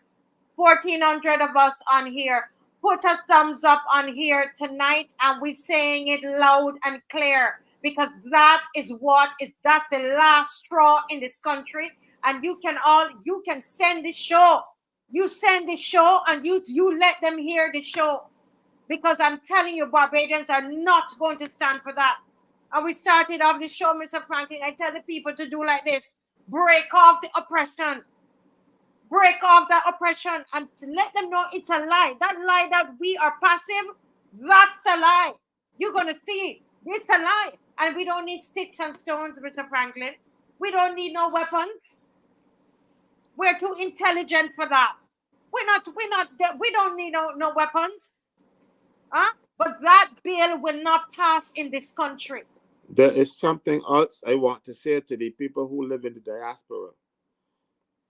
I said just now that when you publish things on the internet, and it is embarrassing or hurt people in Barbados feelings, that kind of stuff, they can get you extradited to Barbados. But even if they don't succeed with the extradition, you can't come back for your grandmother's funeral.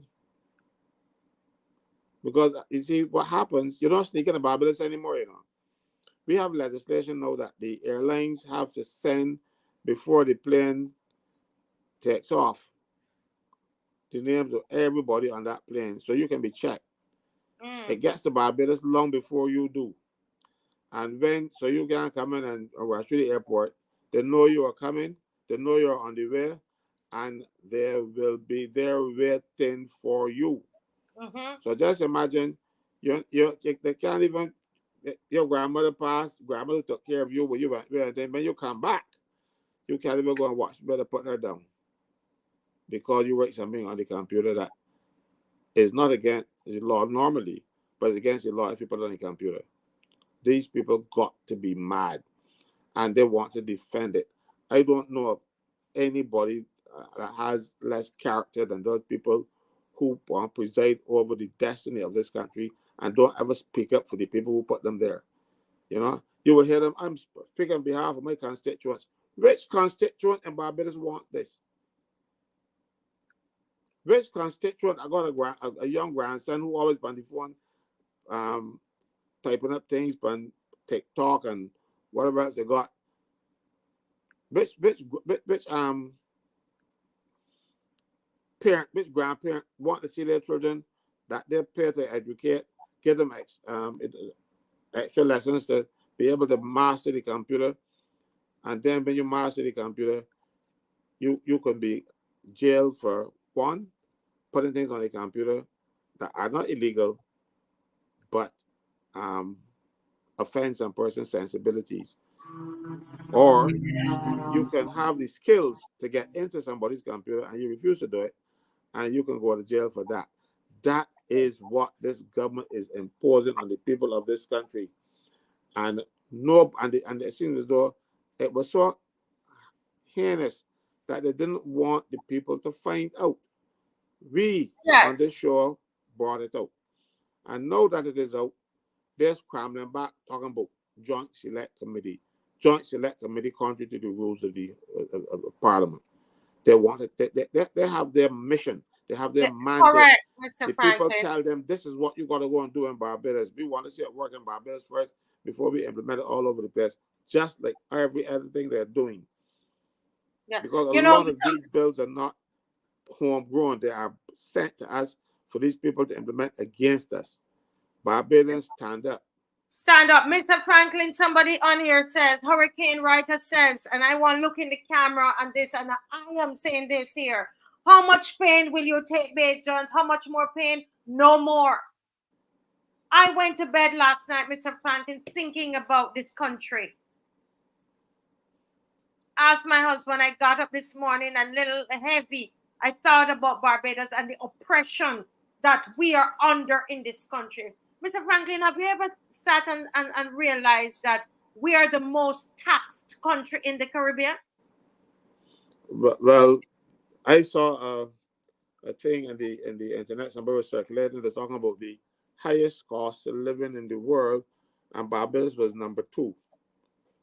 And I said to them, those people are so mean because they took away Barbados first place, because they just don't want Barbados to be first.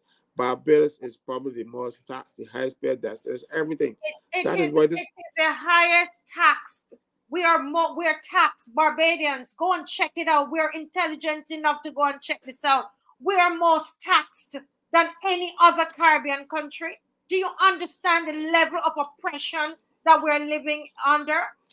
Is it that the services that we are getting is better than any other Caribbean island?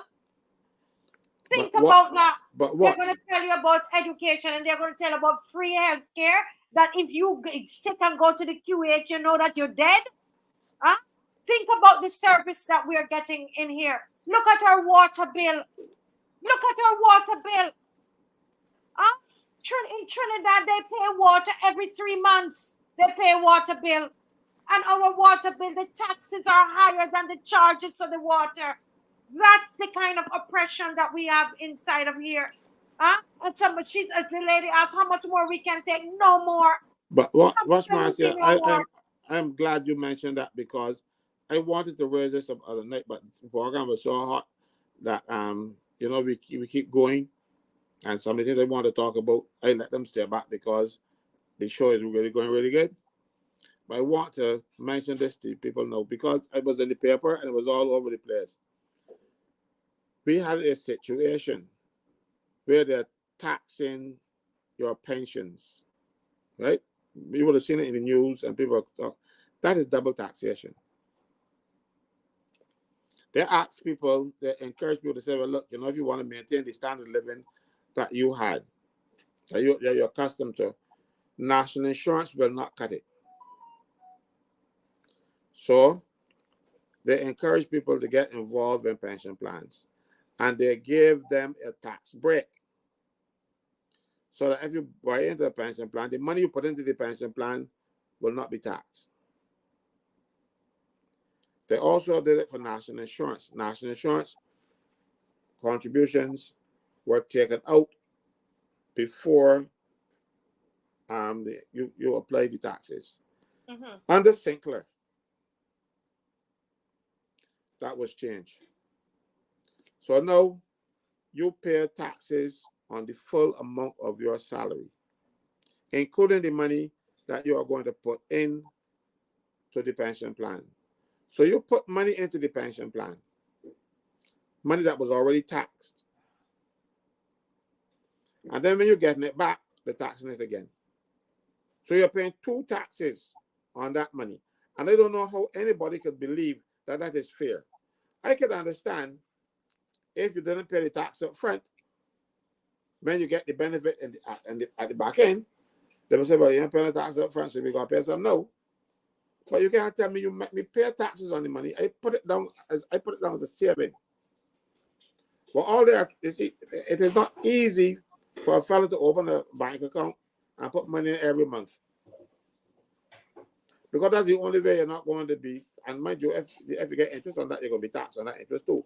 But I mean, if you put the money in the bank and let it stay there, something can come up and you can go and spend. But as a pension plan, the only thing that can come up is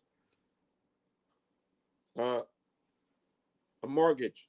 You can pull down from the pension plan to pay your mortgage if you got for a first-time home owner, that kind of thing. But that money has to stay there. Now, if you lose your job and you want the money, they can charge you 25% tax on money that you already pay taxes on. It is unfair, and government must do something about it. I remember, I think it was the 1971 budget. I don't have a copy of that one. That's why I think it has to be that one, where our Barrow claimed that was unfair. They shouldn't tax the people twice. I know we are doing it. And when Sinclair did it, the Barbados Labour Party complained that he did it. But now that he is no longer the Minister of Finance, you would think that the things that they oppose, they will undo. The only things that they will undo for the benefit of for their people, because Sinclair put in place the National Social Responsibility Levy, NSRL, and they opposed that. And within weeks of forming the government, they abolished that tax. But that was the fairest tax that we had. But the people who had money used to pay. The merchants who brought in things to Barbados used to pay that tax. They take the tax off of that, those rich people, the people who got the wherewithal to pay, and put it and then put it on water. So I am asking people, because I don't want you to just sit down there and say, well, there's a tax, you can't know about it. Make enough noise. Make enough noise to say to that this is unfair. You get a little bit of tax money that you already pay taxes on. Why should you pay it twice? This is what I'm saying, Mr. Franklin, with this kind of oppression. I want us on here, over 1,400 of us on here. Did you hear what Mr. Franklin just said? Let it translate, let it make sense, and understand the kind of oppression that we are under inside of this country. The fear that we live under. Mr. Franklin just talked about the double taxation. I heard an accountant, Mr. Franklin, talk to me about that. There's an accountant, a CPA, who talked to me about the double taxation of our pension. And that's what we live inside of here. There is no other Caribbean country that has to go through that. You understand what I'm telling you? The price of the grocery. I was in Trinidad, and I'm telling you, I was shocked at the prices. And don't tell me about any oil, because we love to say we are so progressive here. We are better than everybody else, and we can't buy food. The taxes are too much taxes. Timar talked to us about that on the show. It's oppressive. The taxation upon us in here, it's oppressive. It's oppressive when the taxes on the water is higher than the rate. It's oppressive. It's oppressive when we're taxed twice on our pension. Double taxation. It's oppressive. It's oppressive when we cannot buy groceries. It is oppressive when you pay national insurance contributions, hoping to get a pension, and then they cap the thing to $750, so then you might not get none. Look at that. You signed on. I know of instances. I was contacted by people, one from Connecticut, Virgin, who said when they left Barbados, when they make sure their pension was secure, they had enough contributions. So in case things don't work out in the States, they can always come back home and get a little pension. Now, in order to qualify for their pension, because they're below 60. So in order to qualify for that pension, no, they qualified for it before they left, but they changed the qualifications on them. So now you would have to come back to Barbados and put in contributions, 250 contributions. That is 250 months, because you pay a contribution a month. Right? So that is what these people are doing to us. When the Prime Minister said that she don't know a lot about maths, she don't pretend to know a lot about maths or English, she just pretend to care about people. That was the truest statement she has ever made. It is true. She just pretends to care. Because if you care about people, you wouldn't tax the poorest of the poor. You wouldn't tax the water. I know of people who have a pipe that runs from the road to their yard. It does not go into the house. It does not venture into the house. They have to come outside of the house and do everything at that pipe in the yard. And those people used to pay $32 a month because that was the lowest bill you could pay. The water charges never charge you less than $32. But they put a $45 tax on a $32 bill. And they see nothing wrong with that. Well, we see something wrong with it, Mr. Franklin. And I got up this morning. I went to bed with it on my mind, Mr. Franklin. And I got up this morning after 4 o'clock. And I was praying. And I said, my goodness, look at this. This is what we live in. And we don't realize it, because we're living here. But it is oppressive. It is oppressive, and talking about we're in this thing together, and then we're seeing all of this corruption. But on top of that, you went and took a raise. You took a raise on April 1st. Our prime minister's flying around on jets. Every time you miss her, she's out of this country. We don't even have any sense of accountability on who is paying for all of that travel. We are not given an account. We don't even know when a woman leaves the country. We don't even know. That's oppressive. It's disrespectful. Somebody asked how much more we can take. No more. Absolutely no more. And then coming here with this cybercrime bill, now to put more to oppress us even more. I'm just, Mr. Franklin, it's just getting to me. Into just the understanding of it. That no, we are already, people in here are already afraid to speak. I know where this money is going. We are all in this together. But you know where this money is going? To pay consultants. People that don't have any real job, just don't have any work. They just got a job and they get paid. And it is not seen as a salary. They call it services. You're getting paid for professional services. They don't do a damn thing. And they get paid fantastic salaries, $8,000 and $12,000, not kind of money, when the month comes, every month. And what it is doing, it is taking civil servants, making them very angry because they have to work alongside these people who walk into their ministry and walk back out dressed in the jeans and T-shirts. And they come in and get their check at the end of the month for doing nothing. When she says we are in this together, she means she and her friends are in this together. Mind you, and she could have come up with something else because that was David Cameron in 2012 telling the, as a matter of fact, October 12, 2012, when he telling the Conservative Party and the speech, oh, we're all in this together. She even borrowed that. She didn't got none original. And we come here and we paying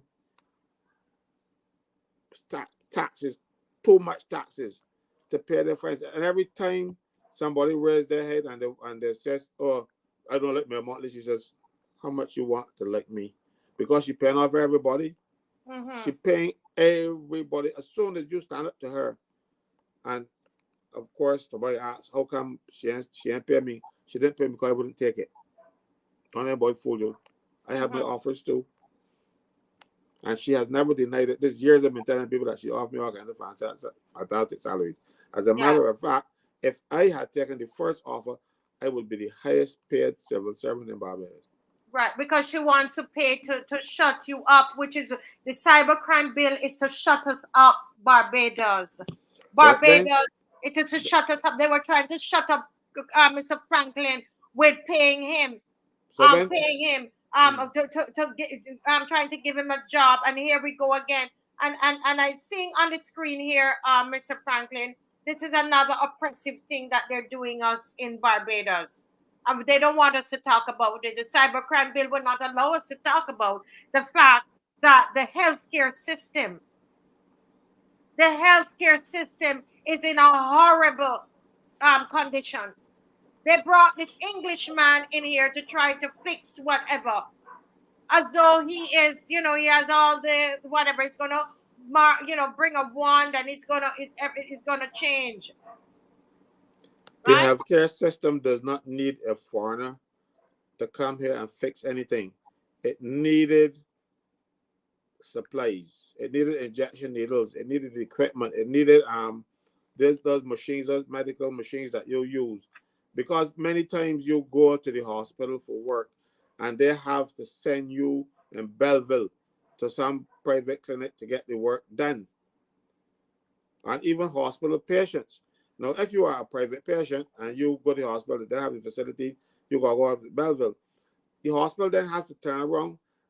If you are not a private patient, they then have to turn around and pay in Belleville to get services done that they already have the equipment for. And then also, the machine that deals with cancer, I can't remember what they call it these days because I'm too up on that. But it is old and it does more harm than good. And we need to bring in equipment. You have people waiting for simple tests. You have to provide you don't need more manpower. The hospital has more superfluous staff than it needs. It has too much. What they need are doctors and nurses. We don't need communication specialists. We don't need all of these fancy directors. We want somebody who will dress a cut on your foot. We want a nurse. The nurses are overworked and underpaid. And that is what we need. You bring somebody from overseas. You had Barbadians working in that area. You had Dexter James working in that area. But you cannot get bricks without straw. So you had to give them something to work with. You weren't giving them things to work with. And now all of a sudden I went to I am over the age now where I can get my medication on the drug formulary. I reached that point. And I was taking a particular medication. I go on there, the lady in pharmacy that make as well, they're taking off the formulary. They tell nobody nothing. They're taking drugs off the formulary and they're letting the body know either. So they're just sneaking them off. So I only found out that I have to pay for it now when I got at the drugstore. Now, suppose I couldn't afford to pay for it. And I knew that was taken off. I would tell the doctor, but the doctor find some sort of generic or something for me that would be still on the formula that I can take. Yeah. But they're not even decent enough to let you know that they are taking drugs off the formulary, and giving you a lot of generics that don't work because they're cheaper. And they are cheaper and don't work, but they're paying big bucks to consultants that don't work either. Yeah. And those save the money that you're paying those consultants who don't work and pay for the real stuff, because sometimes I don't know where they get the generics from either too, That's another thing, because I was watching a video here there where the police, I think they said in Peru, broke into somebody's warehouse, and the fellas had tons of drugs stored that they made in the basement of somebody else's house, and they were churning out look alike, not necessarily the same thing, not even the same formula of anything. We have to be careful. We need to go to the main suppliers and get our drugs instead of getting all these generics, because a lot of these generics don't work. I used to go to an excellent doctor who's passed now, and he would put on my prescriptions no generics to make sure I don't get the generic thing, because he is saying a lot of them don't work. Because I'm not a chemist and I don't know much about it, but he says to me that the way the drugs are formulated, even though they might end up with the same product, because the way they were made, it is hard for the body to release, or to get them to release the stuff that you want, because of the way they make it. Yes, you come up with the same compound at the end, but the manufacturing process does not allow the body to extract what you want. So somebody, yes, you got the end product, but the end product just passed right through you. So you need to stop forcing people to these generics and stop taking the real drugs off the market, the good stuff, and give us. We pay too much taxes to be getting inferior products. But they can give us the inferior products because they don't want to spend money on us. They don't want to spend money on the general population. They want to spend it on friends. They want to spend it to English people to come and run the hotel. They want to spend it to God knows if he's Canadian or German to come and run tourism. And he come down here at school because he was not trying to learn. And he's studying what he's at in Barbados again for doing it. What kind of nonsense is this? And this government ain't got no shame. Yeah. And the big joke is they're bringing people who don't look like us to lord over us. Right. Because that's what they're doing there. And I want to at this time, I want to speak to the diaspora. I want to speak to the diaspora at this time, because there's an event you see here coming up on here, and I want to commend the diaspora before I give them the belt. Where my belt is. I got the belt for the diaspora tonight too. But I want to commend the diaspora for this event, this health and wellness festival that is happening in Barbados here, is being put on by the diaspora. It is the diaspora that is putting it on because of what is happening here in Barbados at our hospitals. With our healthcare system in Barbados, the diaspora has come together and decide that they are going to put on this event. And I want to say to everybody here watching tonight, if you're watching this tonight, I want to say to you that May 24th and 25th, right there at King George V Park, there's going to be a health and wellness festival. Because oftentimes you will hear people in the diaspora, oh, they don't, they're there and they're living their best life, they say, some of them, and they don't want to do anything with Barbados. They don't want to, but here are some people who are standing up and saying, listen, we are going to come to Barbados and we're going to bring in some doctors with us. We're going to come in with some nurses with us. We're going to use some local doctors. We're going to use some local nurses. That's what you call initiative. That's what you call caring. That's not pretending to care. Me and Martin, this is not to pretend to care. The diaspora saying, listen, we are going to come into Barbados and we're going to work with Barbados. We're going to put on a health fair right there at King George V. And all of us need to go down there and support them. You can get your blood pressure check, your sugar check. They will have they will have discussions. They call them seaside chat. They will have professionals coming on to talk about preventative care, and which is important. There's an essay competition that is happening for for children to write about health and so on. And here we have on the screen all of the different ways that you can connect with this health festival, the first of its kind in Barbados. Why is it the first of its kind? Because it's been done by the diaspora. Normally, the diaspora will stay where they are and they will send in, donations to the QEH, which sometimes don't even get to the patients. That's not an allegation. That is true. Sometimes the things stuck up in the port and can't even get there. They are not staying from where they are and throwing stuff into Barbados. These people are paying their airfare and coming into Barbados. Health administrators, doctors, and nurses. And I want to, Mr. Franklin, I think the diaspora needs to be commended for this. And to the rest of you in the diaspora who sit down and you feel that what's going on at home has nothing to do with you, you are sadly mistaken.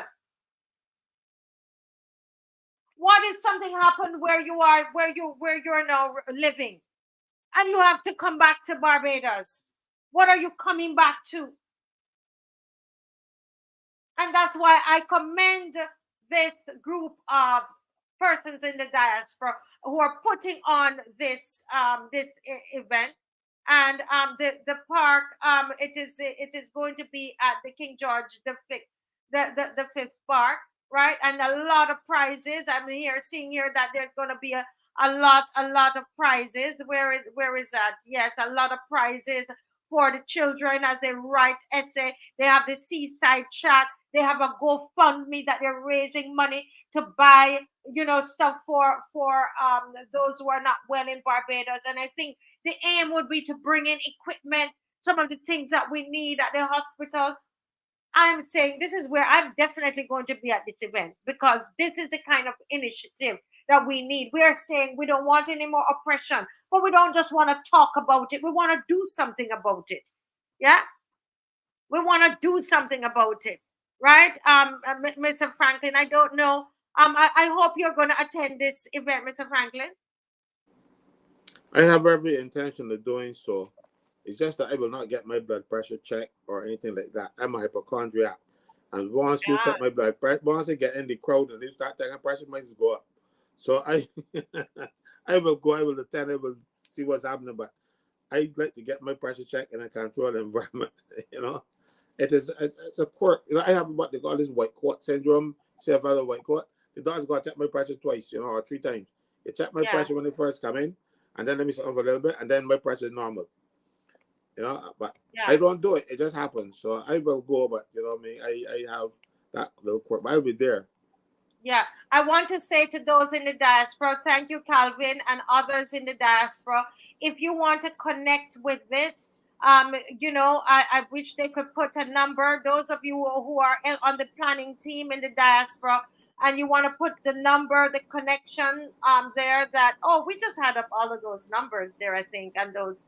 But if you want people, those in the diaspora, to connect with what you're doing, and to join in, because Barbadians, listen, don't say leave them down there to do whatever. No. I hear that sometimes. But these are Barbadians in the diaspora who are saying that, listen, this is my Barbados and I'm going to stand up for my country. And the way I stand up is this: I'm going to put my money where my mouth is. I'm going to buy my own airfare. I'm going to start a GoFundMe, and I'm going to put money in that GoFundMe, and I'm going to make sure, right, that the healthcare in Barbados improves. And that's what I love. I love solution, and I salute this group of people who are putting this together. And they're working in conjunction with Barbadians. They're working together.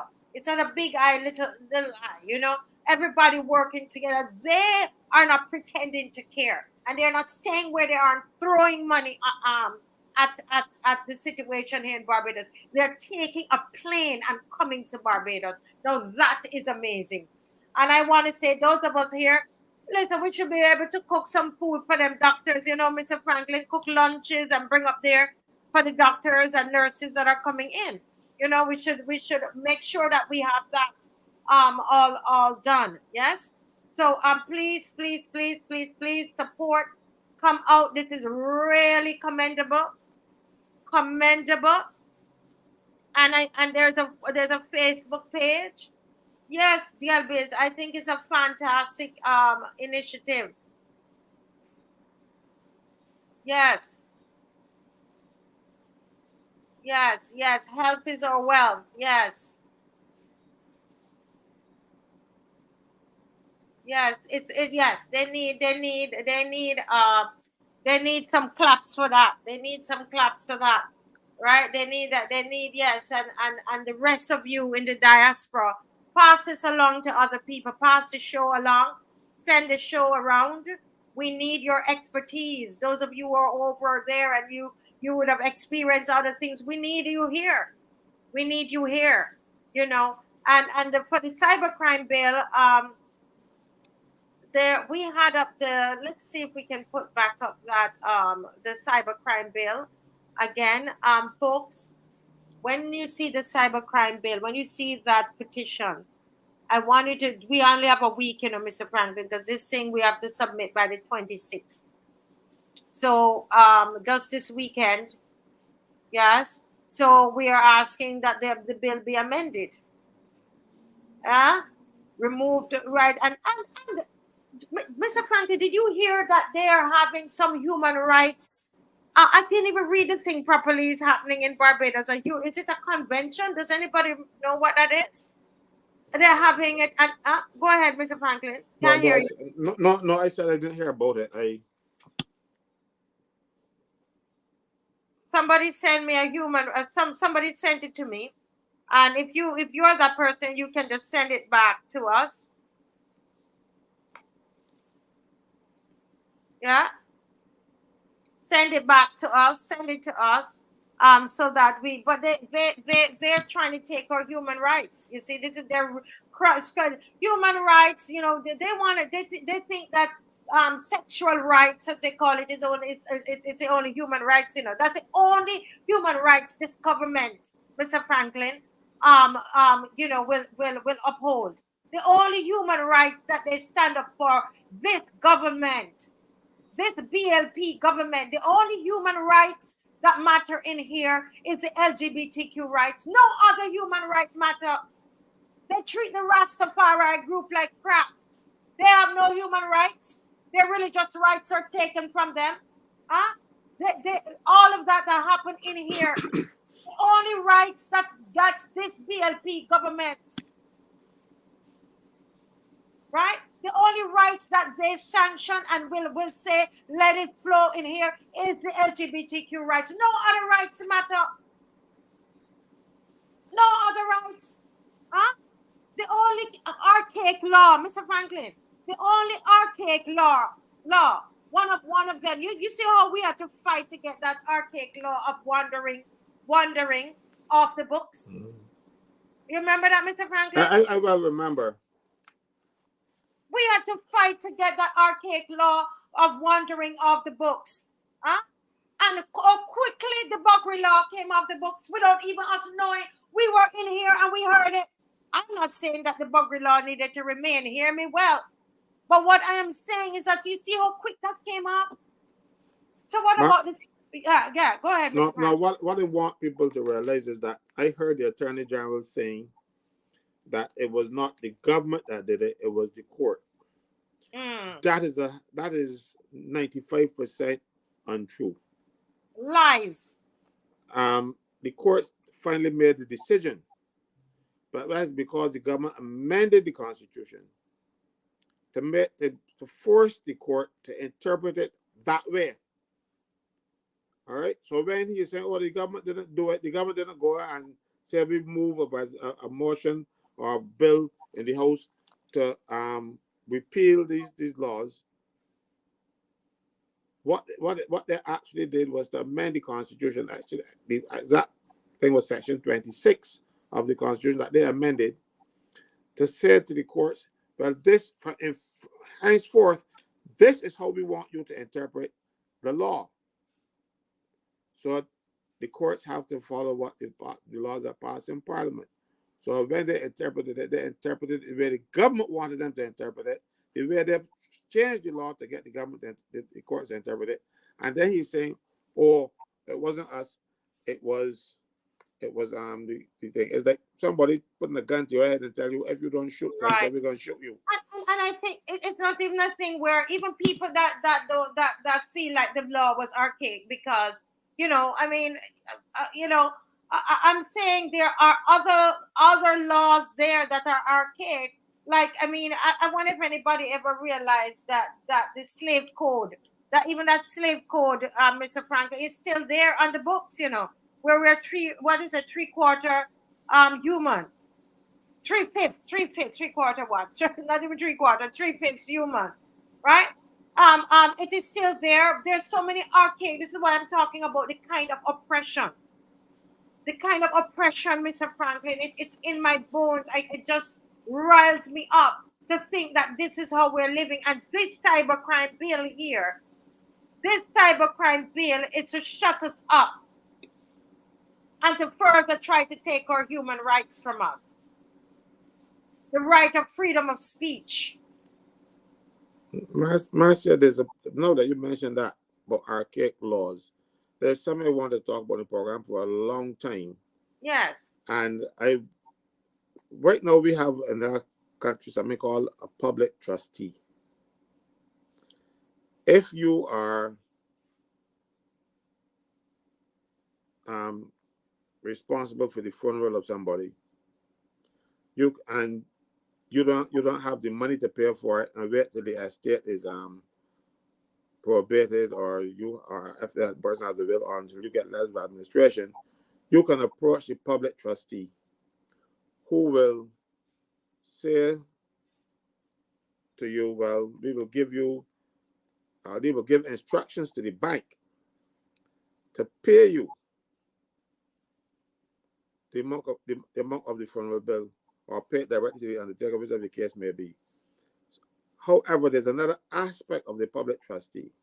If the estate of the person who died is less than $15,000, the public trustee can administer that estate.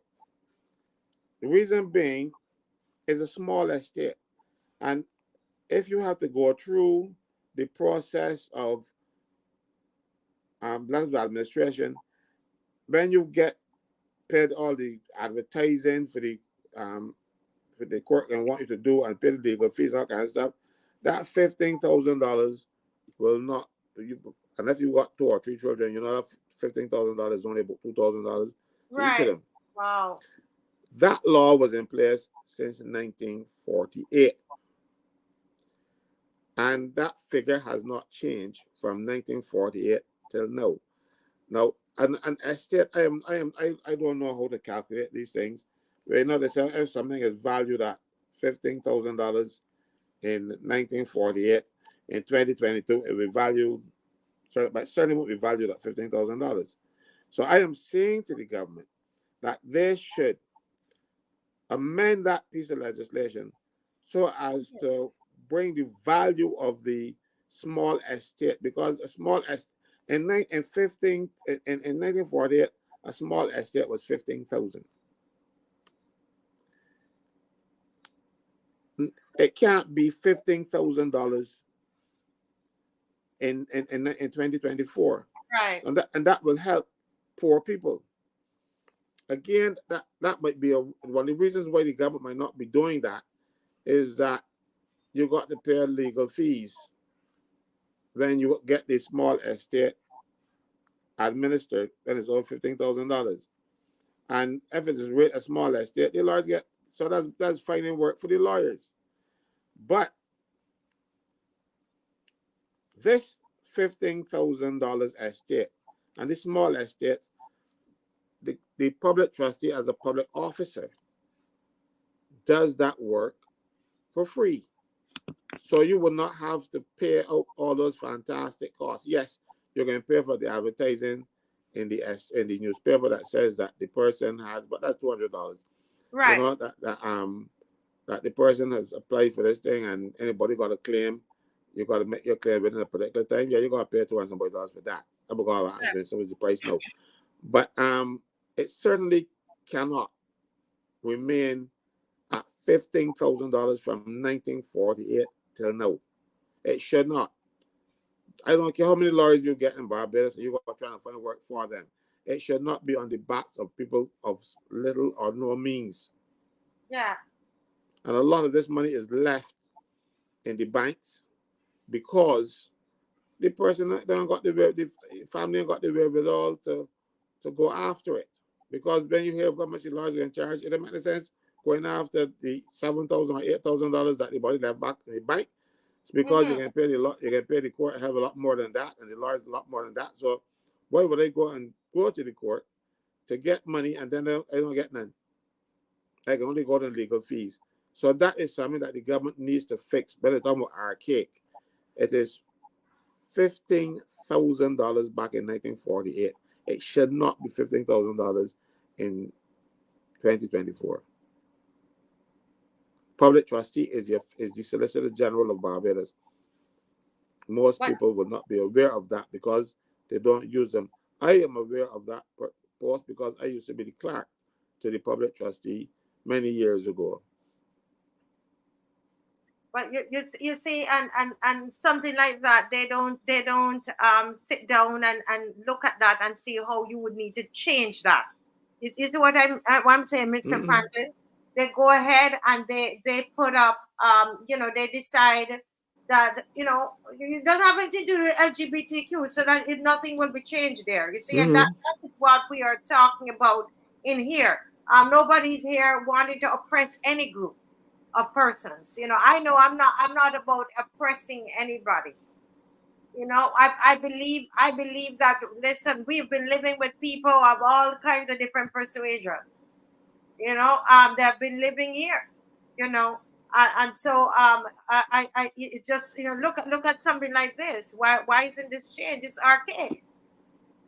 It's archaic. Same like the slave codes. We need to have a whole show talking about the slave codes, Mr. Franklin.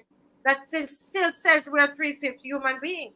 And we have this progressive government, and that nobody has done anything about that, or even talk about it. I don't hear anybody talking about it, and that probably is why they're treating us like that. This that we have on the screen here, Mr. Franklin, before I have to talk about this agriculture thing here. But there's a body of the woman. Unfortunately, this is sad news. The body believed to be the missing woman found in the well. So at the start, earlier up in the show, somebody was saying that they found a body in the well, in a well. And it's this woman whose car they're saying the police say it's her. You had heard this, Mr. Franklin? Yeah. While we were talking, I see it coming down on my phone because I have the phone next to me, and I get messages. And I saw that message, but I didn't want to say anything because I don't want to be bothered about the news to the family.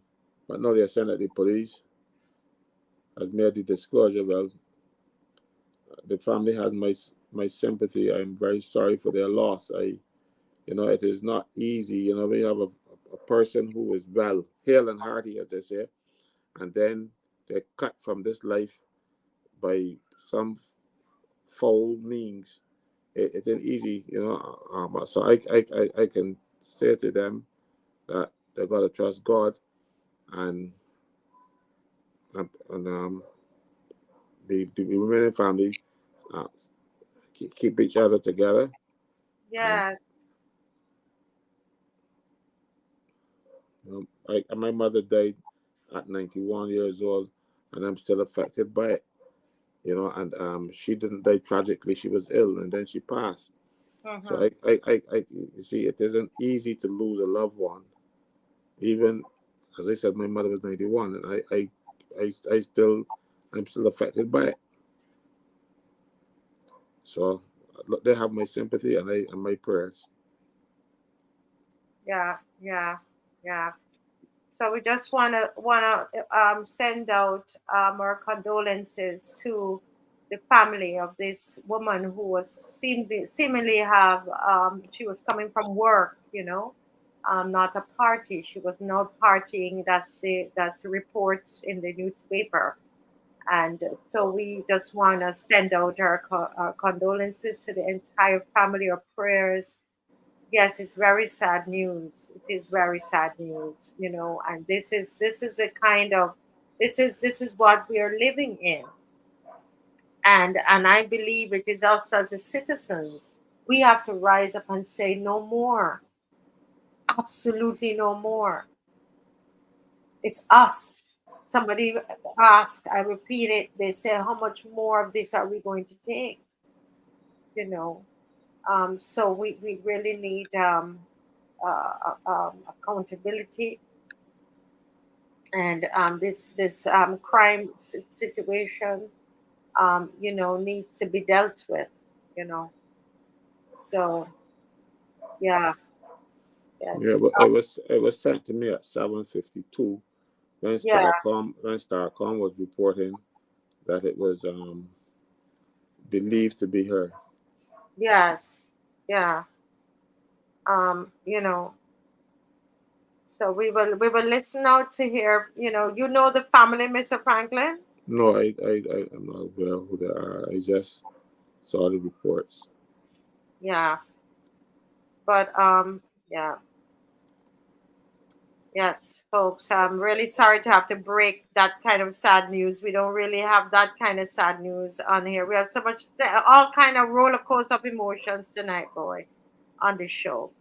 But Mr. Franklin, I would like for us to have a comment here on Mr. Ware, um, INDAR Ware. And I'll just read a little part of, I think I just sent it to Dave, if he can put it up, the Barbados Today article, where Mr. Ware is saying that, according to him, the article says no harm. Agriculture Minister backs Newton housing development. Yeah. I saw his comments, and they said that was not even after 9. That got to be about after 10 or 11. Though it can't be 9. You know, you know. Right now we don't have enough food in this place. When you put cement and barber green and stuff like that, make housing development, you will not get back that land in agriculture. You will see it. Look, drive down by Laura Estate. You will see the people ripping off several feet of topsoil just by the junction, Laura Estate. They come over Roberts Manufacturing. That used to be a agricultural land. They have several businesses down there, big lots, and they're cutting for lots. They're doing everything possible other than to save agriculture in this place. You want to know why? Because we come with this stupid idea that we can get our vegetables and other thing from by short plane trip from Suriname or Guyana, and we want our land to reach the highest value, the highest market value. So that land, you can sell it for thousands times more than you will get it for agricultural land, and they're being short-sighted. You know, the night when they were on the show speaking about this, I complained that yams. I've seen yams in town at $8 a pound. When it was younger, I used to go and dig my own. I can't find nobody that can go up plant yams no dig on the plantations because these things are such short supply. They dig them themselves and sell them by the pound. One time you could go and dig a couple of rods, and sometimes you get out good, sometimes you don't. But when you see hawkers going into the plantations and buying yams at $4, you do not expect the same hawker to come back out and sell it at $4. They're gonna put a markup on there of $5, as the case may be. Sweet potatoes. So we need food. We need agriculture. And don't tell me this measure agriculture that not being interested in agriculture. But the agriculture that he's interested in, that he pushed so hard. Ask Ross Simba. he was pushing to get those people from overseas to come and plant marijuana upon our land, as opposed to and to export, not even for the fellas out here to use, you know. And they warned them about that. I warned them, and they, mind you, you can search the Senate and you can search the debates when they told them, you are not going to have a marijuana industry in Barbados, because as long as it is a federal crime in the United States, you can't get the monies in the banks, because the banks, if the banks get dirty money, you can't take it to the states, you can't put it in the banks, because then the banks will not get the do correspondent banking. And he's pushing that. We want agriculture for food. He's pushing this, and he's saying nothing wrong with this. The land will never ever come back from housing. You can't push down the house and then start planting food. And right now, I think we have enough RAB land that we can develop for housing, as opposed to taking Bannatyne, and now also we want to take Drax Hall, a part of Barbados that's one of the most fertile places in Barbados, and we're going to take it now and try to tell people, oh, you know, your 4 parents work on this land, it should be yours, this kind of thing. And I bet none of the people that there were 4 parents can get a lot. You know, because they're just finding ways and means to make themselves look popular and sound popular. When Drax offered to sell it to Barbados, they refused, and they said, no, we're going to acquire it. I mean, you still got to pay. So why they want to give the impression, oh, that we have taken it away from him. They might have given it up. But they want to create the impression that they're doing something for us, and so we compulsory acquired it. They compulsory acquired because the man won't sell, the man won't sell. But who wants to sell this one? Nobody wants to sell this one other than their friends.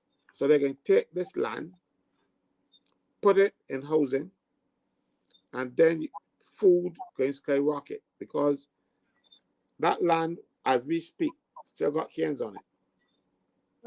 Yeah. You know, so they can't tell it is RAB land, it's Arab, it's Arab, it growing canes all it no. Yeah. This man doesn't have a brain in his body. I check. Yeah, but you know, Mr. Franklin, somebody on here said something very, very, you know, and I wish I had time. And if there's anybody out there who can do some research and give to us, but this that they're doing, Mr. Franklin, is also important. This idea, because when you put this on paper, this doesn't make any sense. The fact that we are going to know all of our agricultural land, because it seems like, you know, as it's all of the most fertile spaces that we have. We're not going to put concrete on it. The idea, Mr. Franklin, it did not originate with us. It is seeming like this is a World Economic Forum thing, you know, where there's this whole importation of food, and that is how they're planning to live. And once again, it is Captain Planet, who doesn't stay in Barbados. It's her ideas. She go out there, not even her ideas. She go out there and she bring them in, right? To bring them in. So as we are importing the food in Barbados, it is these ideas that are being imported on us. That's why the people on the Bannatyne residents shaking their head. They can't understand what. Nobody in their right minds in here can understand it. You have to ask Captain Planet, because she brought it with her. She doesn't think for herself. She brings ideas on us. It is more sinister than most people think. Barbados is beautiful, and everybody wants to get a piece of Barbados. So those fellas who have the big bucks want it, because our climate is good, our air is good, everything is good about us. It's healthy, it's a healthy place to live. Going back in history, when George Washington was sick, who finally became the president of the United States, they sent him to Barbados to be healed because of the climate we have. Yeah. People still want Barbados, they still want this place. It was going back from from then.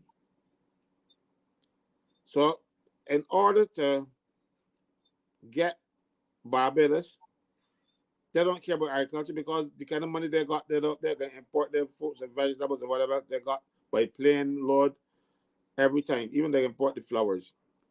So in order to get us this money, this land, they will come up with all kind of madness. Build condominiums, just like how they build with this place down Border Hall Green, they call it. Beautiful land. I remember digging yams on that field down there years ago. So if it could grow yams and it could grow cans and stuff, it had like growing houses and businesses or whatever they got down there. But again, that same property was, and this was by St. Clair this time, they give them tax concessions, no property transfer tax and stuff. Just it was that we were talking about last week. The same thing, identical wording. This time it was Tony Hoyos that was doing the development. Oh, Lord. And See again, Tony Hoyos. Oh, Lord, if we hear that name one more time, go ahead. So they gave him the concessions and for building materials, tax free and all kind of stuff to build that, you know. So this just like how they did with Cost You Less, because Cost You Less came into Barbados, even the shelving that you put the groceries on, they came in duty free. The materials to build Cost You Less, on all this thing, property transfer tax, you name it. Those buildings up there around the place where they have the other stores, all those were built without the government getting a penny in tax. And you really wanted to bring the supermarket. Then we had Carlton, we had Massey, we got Hill, not that we're going there,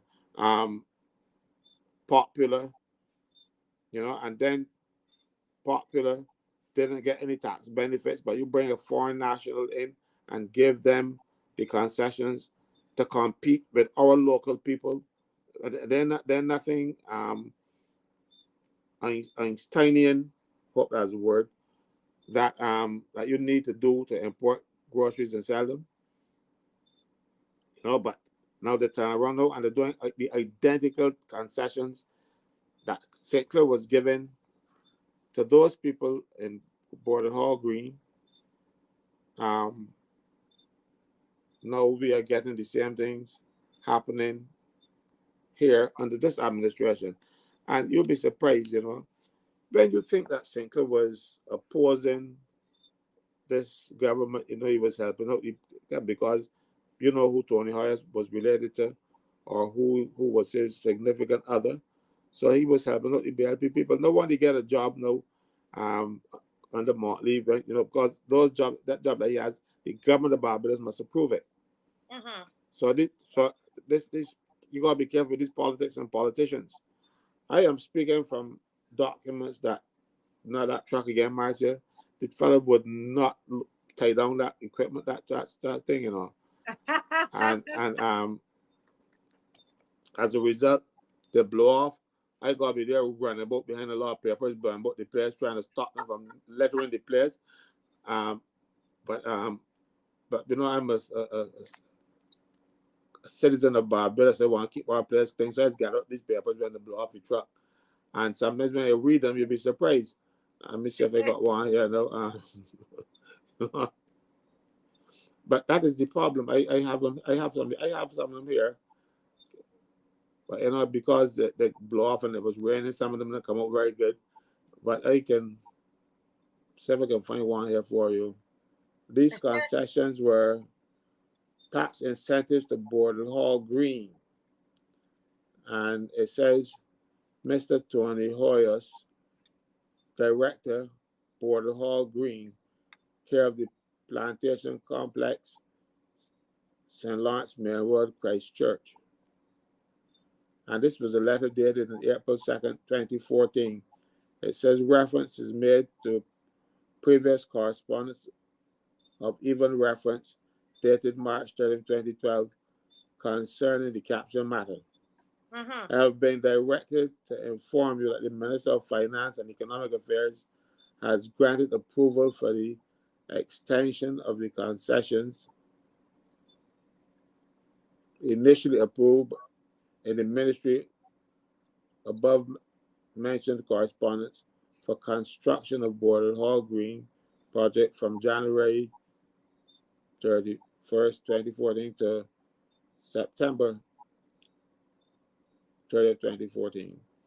And the other letter tells you that they were waiving property transfer tax, duties, and taxes on all other and they gave you a list. Tax incentives to Border Hall Green, the minutes, and the list goes on. And the property transfer tax is waived on all these properties. If you can afford to have a almost $1 million house, you know, the property transfer tax should be minuscule in the scheme of things, because I'm not going to spend all of my money in one house. I am going to, certainly not up there, because if I got that kind of money, I can buy a little house, because look at me right now. At my age, I'm going to build a fantastic house. I can't get upstairs. In 2 years, when it needs to get more trouble. Right. You know, so these are people who, and the thing is, the type of houses that they're building are not designed for Barbadians, are not designed for Barbadian pocket. And if they're if they're designed for Barbadians, they are not designed for the average Barbadian. The average Barbadian will get houses like whatever in Lancaster, where you build some little hot boxes, and put sash windows in them. That when you shut the sash window inside there and they catching for breath, because the air can't get in. Because when you close down, you hermetically seal that house. You know, the air ain't coming in, the air ain't getting out. And when you open if somebody comes to the door in the morning, the first thing you open that door, you smell all these things that you did during the night, all that gas that you passed during the night coming through the door, person ran back. And you tell, you know, that's the type of house that they're building for Belgians. Some little houses that you can't put double beds in, and that kind of thing. But and mind you, for those houses, the property transfer tax is paid. But for the people who got millions, no, you're waiving the property transfer tax. You're waiving the property transfer tax on those little those mansions, and you allowing people this little talk about getting better piece of the rock. And the thing is, you can't put up a closed line, because the place is so small. You got to wash the clothes and hang the bedroom over you, and that mind you, that money to keep you cool, because everything else, the place is too hot. The houses are on the evening, the walls are facing the west. At night, when they start to radiate that heat that they store during the day, you can't stop in that house. And that's what they're giving to us, and they're making me pay a good penny for it. And then yes, they are building houses without customs duties and taxes, VAT. So those houses already starting at an advantage. So they can afford to build a bigger house, because it's cheaper. It's very cheaper. They're giving the cheapest things to the people who are rich. And the poor people in Barbados have to suffer, have to be living in these kind of conditions. I know of a case where a person was renting a house, and they were so happy to get this new government house. When they get there to the house, the fridge couldn't get through the door. You had to take off the door so the fridge could get in. And then you put one of those double beds, I ain't talking about king size or queen size, a double bed in the bedroom. You got, and your wife dressing, you got to squeeze wrong to get pashy. And the activity is not such that you can run the body around the bed no more. You know, that kind of fun. All that's fun done. Because the house, it got to be wet, take on to the two corners in the house. And that's what they're getting business for, and telling them all the time that that's what we deserve. That's our piece of the rock. They treat us like crap. Crap, Mr. Franklin, and that's why I'm saying.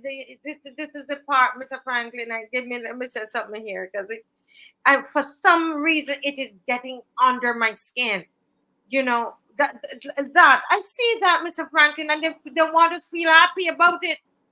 Happy. Somebody You called know, them slave huts. These slave huts were cool. and So leave. they were worse than slave huts. These slave huts were cool. You know, Mr. Franklin, I tell you, this thing, I don't know. It is just, you know, let me talk about Joe's River here, Mr. Franklin. Before, just I had something up here. Let me see if I can put it back here, and which has to do with the same thing that you're saying.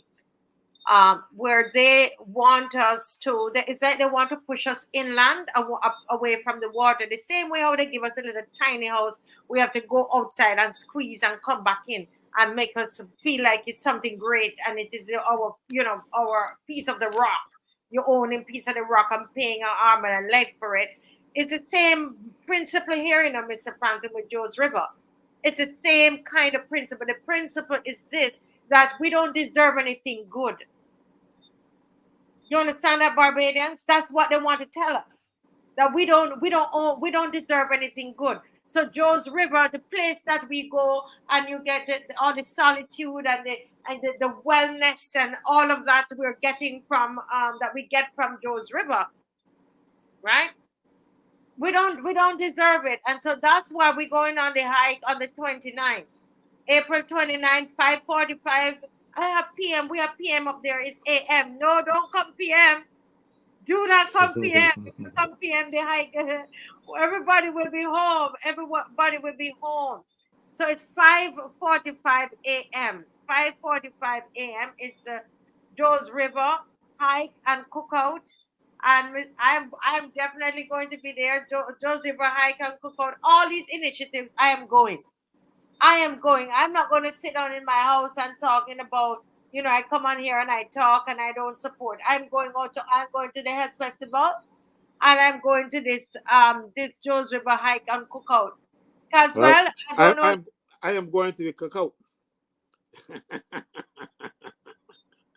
I know that's what you're going to say. I know Cats we're going to say he's going to the cookout. Dave and I say Cats we're going to turn up at the cookout. Well, we will be happy to have you for the great fellowship that we always have. So, listen, bring something, Mr. Franklin, when you come in, bring something for the cookout, okay? It's going to be fish soup. That wasn't that fish soup that, did you hear? Yes, it was good. It was good. No, man, that fish soup was good. And cooking for that large number of people. That big pots. Yeah. Big pots down there in the river. When I got there, Mr. Franklin, and I saw them pots bubbling in the river and the smoke. Oh, Lord, I was on top of the world. And they couldn't get me from there. Even if the police wanted me to go, that fish soup would have hold me down there. But listen, the fish soup it's going to be delicious. We have the same chefs again. And they are going to get it done for us. So you can walk on the morning. You can walk with the yam, with the cocoa, with the breadfruit, right? With the pumpkin, with the split peas or whatever, anything you want to put in the soup. But it's going to be fish soup, so don't bring any meat, okay? Fish soup. We can roast the meat, We could roast, there you go. Mr. Franklin, Mr. Franklin won't be at the cookout. We're going to send you that location where we're going to be, because we're going to meet back right there. When we do the hike, Joe's River hike, we're gonna come back to St. Elizabeth Primary School. That's where we're gonna park our cars, okay? And then we get back there. So that's why I say you can travel with the food on the morning. So if you're coming for the cookout, you can meet us at St. Elizabeth Primary School, all right? But we're starting there at 5:45 AM. Those of you who want the exercise and just walking through that water and the rocks and everything. I hope I don't fall in the water this time around. Oh Lord, I was down for the company. They couldn't find me. They couldn't see me. I was gone. But it was still so much fun. But 5:45 it's a holiday. It's gonna be on a holiday, and let us enjoy it. Let's defy them. Let's defy them and go walk in that river and walk on Joe's River. You understand? I'm in a warlike mode tonight, Mr. Franklin. You can tell.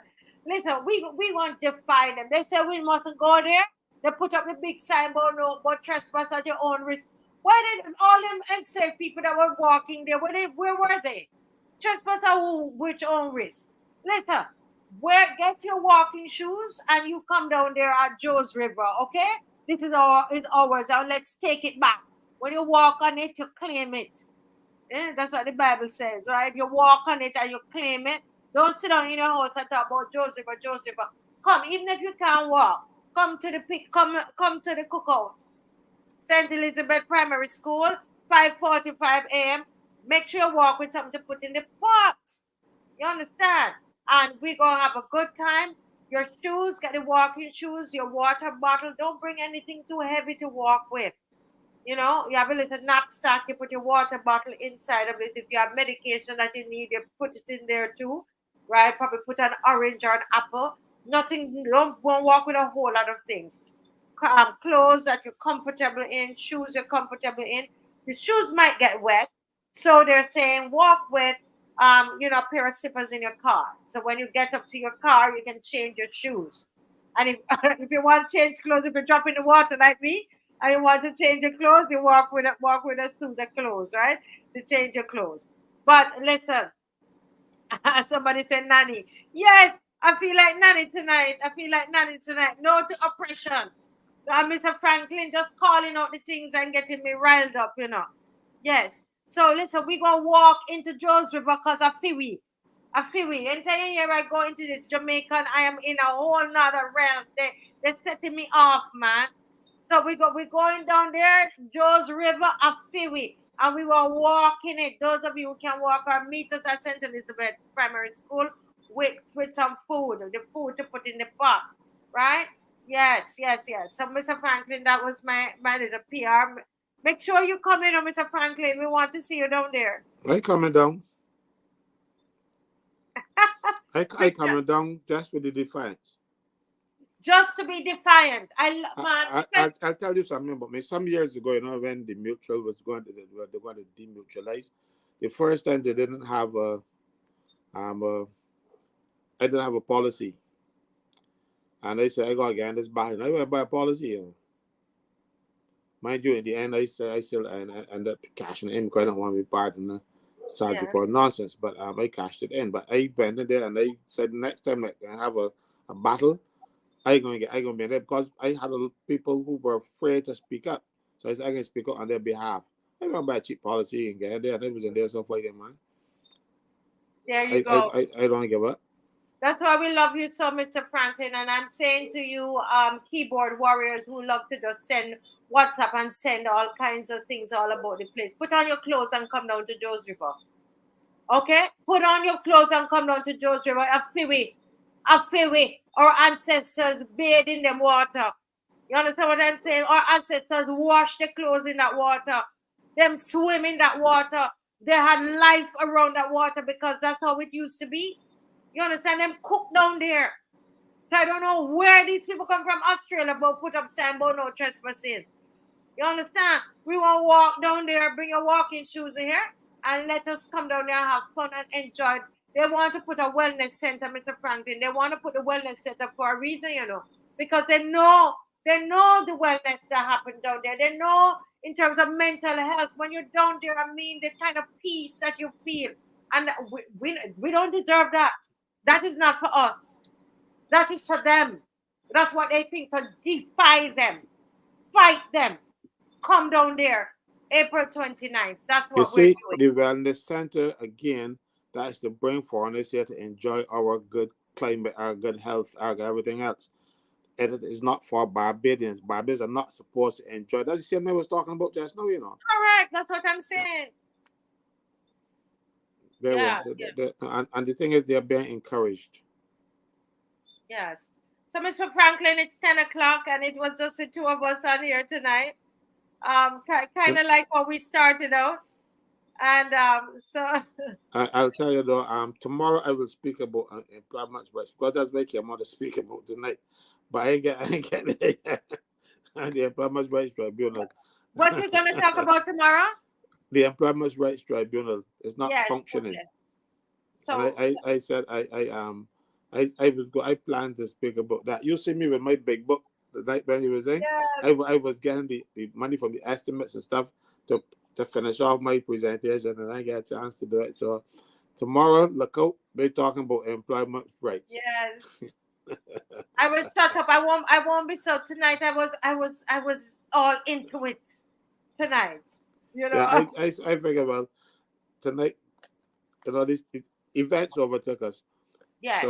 So I said, well, let's go over with what's happening, because the employment rights, yeah, that was there last month, and so I can talk about it next month even, because it's still going to be there, because the government don't do anything for the people in this country in terms of employment rights. Yeah. Well, that's it for us, guys. Tomorrow, that's it until tomorrow. Tomorrow we have a big announcement going to be on here tomorrow. Tomorrow is going to be really, really powerful. Kemar should be on tomorrow. You could imagine that he would not be on tonight. You could imagine that what is going on. I know he had all intentions of being on tonight, but I know he's taken. He has to deal with some issues there. And but we were on tonight. Myself, Miss McLean will be on tomorrow, right?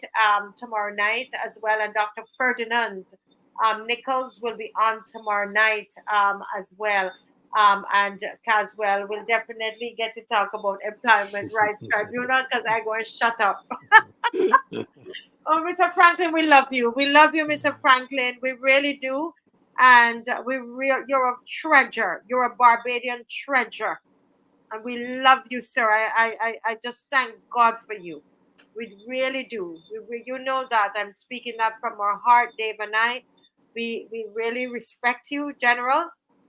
And we thank you for the time that you've given up to educate us each night on this program. God bless you, sir.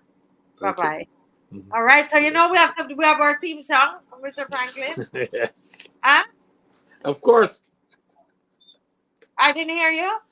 I said definitely we gotta go with our song.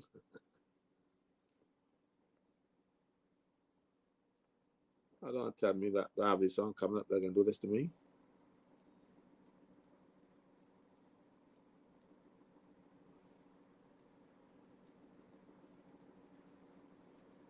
Sorry guys, we are not closing just yet. We have a clip from Ralph Thorne. I was told that we have a clip from Ralph Thorne, so let's play that before we close. Guys, hang on.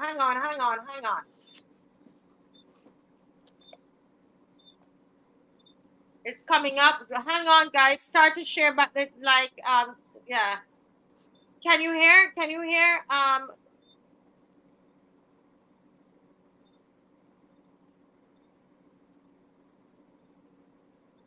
Okay. All right, folks, we have I think he's saying that there's something that's come through from Mr. Ralph Thorne, and you know, guys, I support the idea of an opposition, and I support Ralph Thorne as the leader of the opposition. You and I know that I'm not from the Democratic Labour Party. I support an opposition. And Mr. Franklin, I would be a madman, not mad woman, not a man, a mad woman, not to support Ralph Thorne when he is the leader of the opposition, because we've been pushing for an opposition from a long time, right? So I support Ralph Thorne as a leader of the opposition. Go ahead and play it, Dave. Thank you. Support me personally, but I think they support me because they know that I stand for truth and justice. That's right. And I am never blind to truth and justice. Okay? My eyes are open to it, and I know what is truth, and I know what is justice. Okay? That's it. We're privy to the audio. So what's your stance on listening to right now? What is my stance? Yeah, you know, there are a couple of no confidence I was supposed to do. There what? Couple of no confidence I was supposed to do.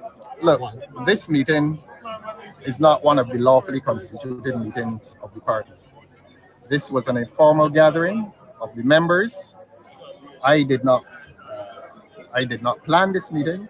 I saw myself as being invited as an ordinary member. No agenda was sent to me. I was not asked to give a report.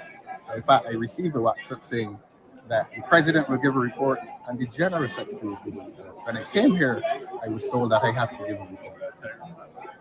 But this meeting is not one of the lawfully constituted meetings of the party. This was, I would say it was informal.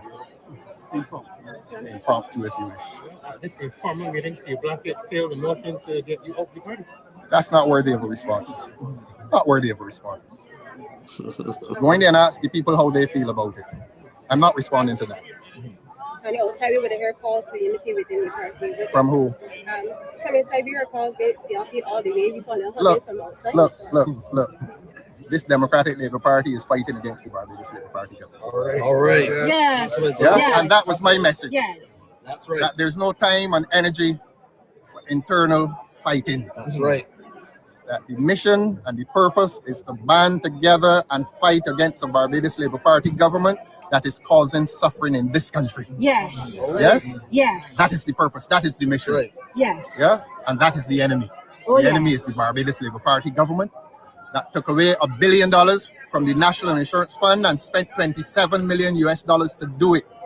And now they are disadvantaging Barbadians by making access to NIS more difficult for Barbadians. They've increased the age of retirement.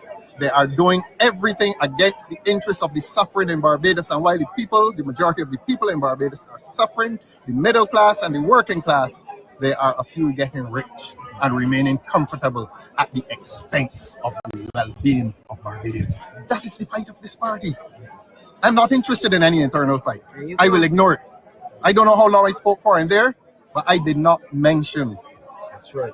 I did not respond to any internal battle. That is not my concern.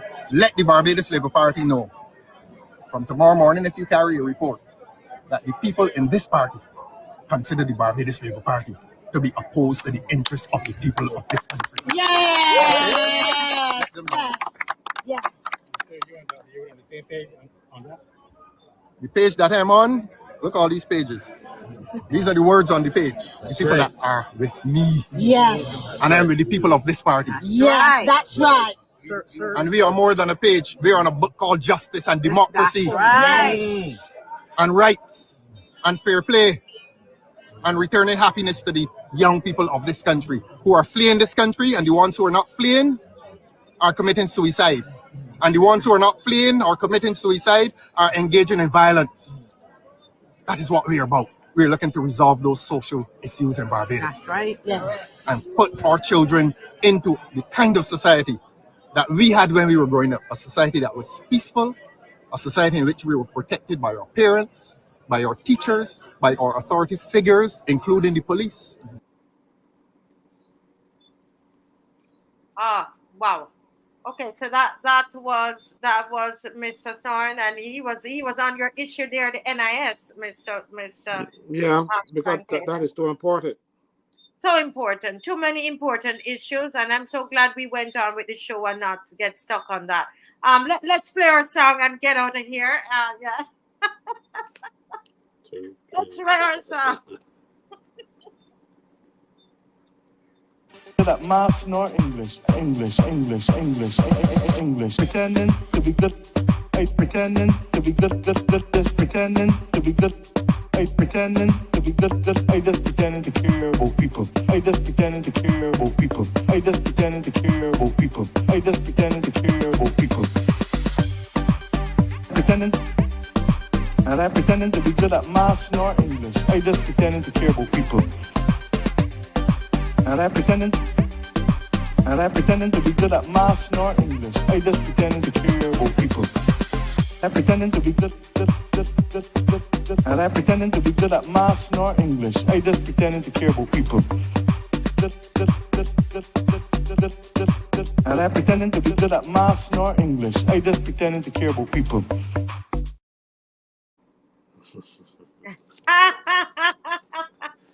We love it. We love it. We love truer it. words have never been spoken. Never been spoken. God bless you all. We love you. What a great show. Thank you, Mr. Franklin. God bless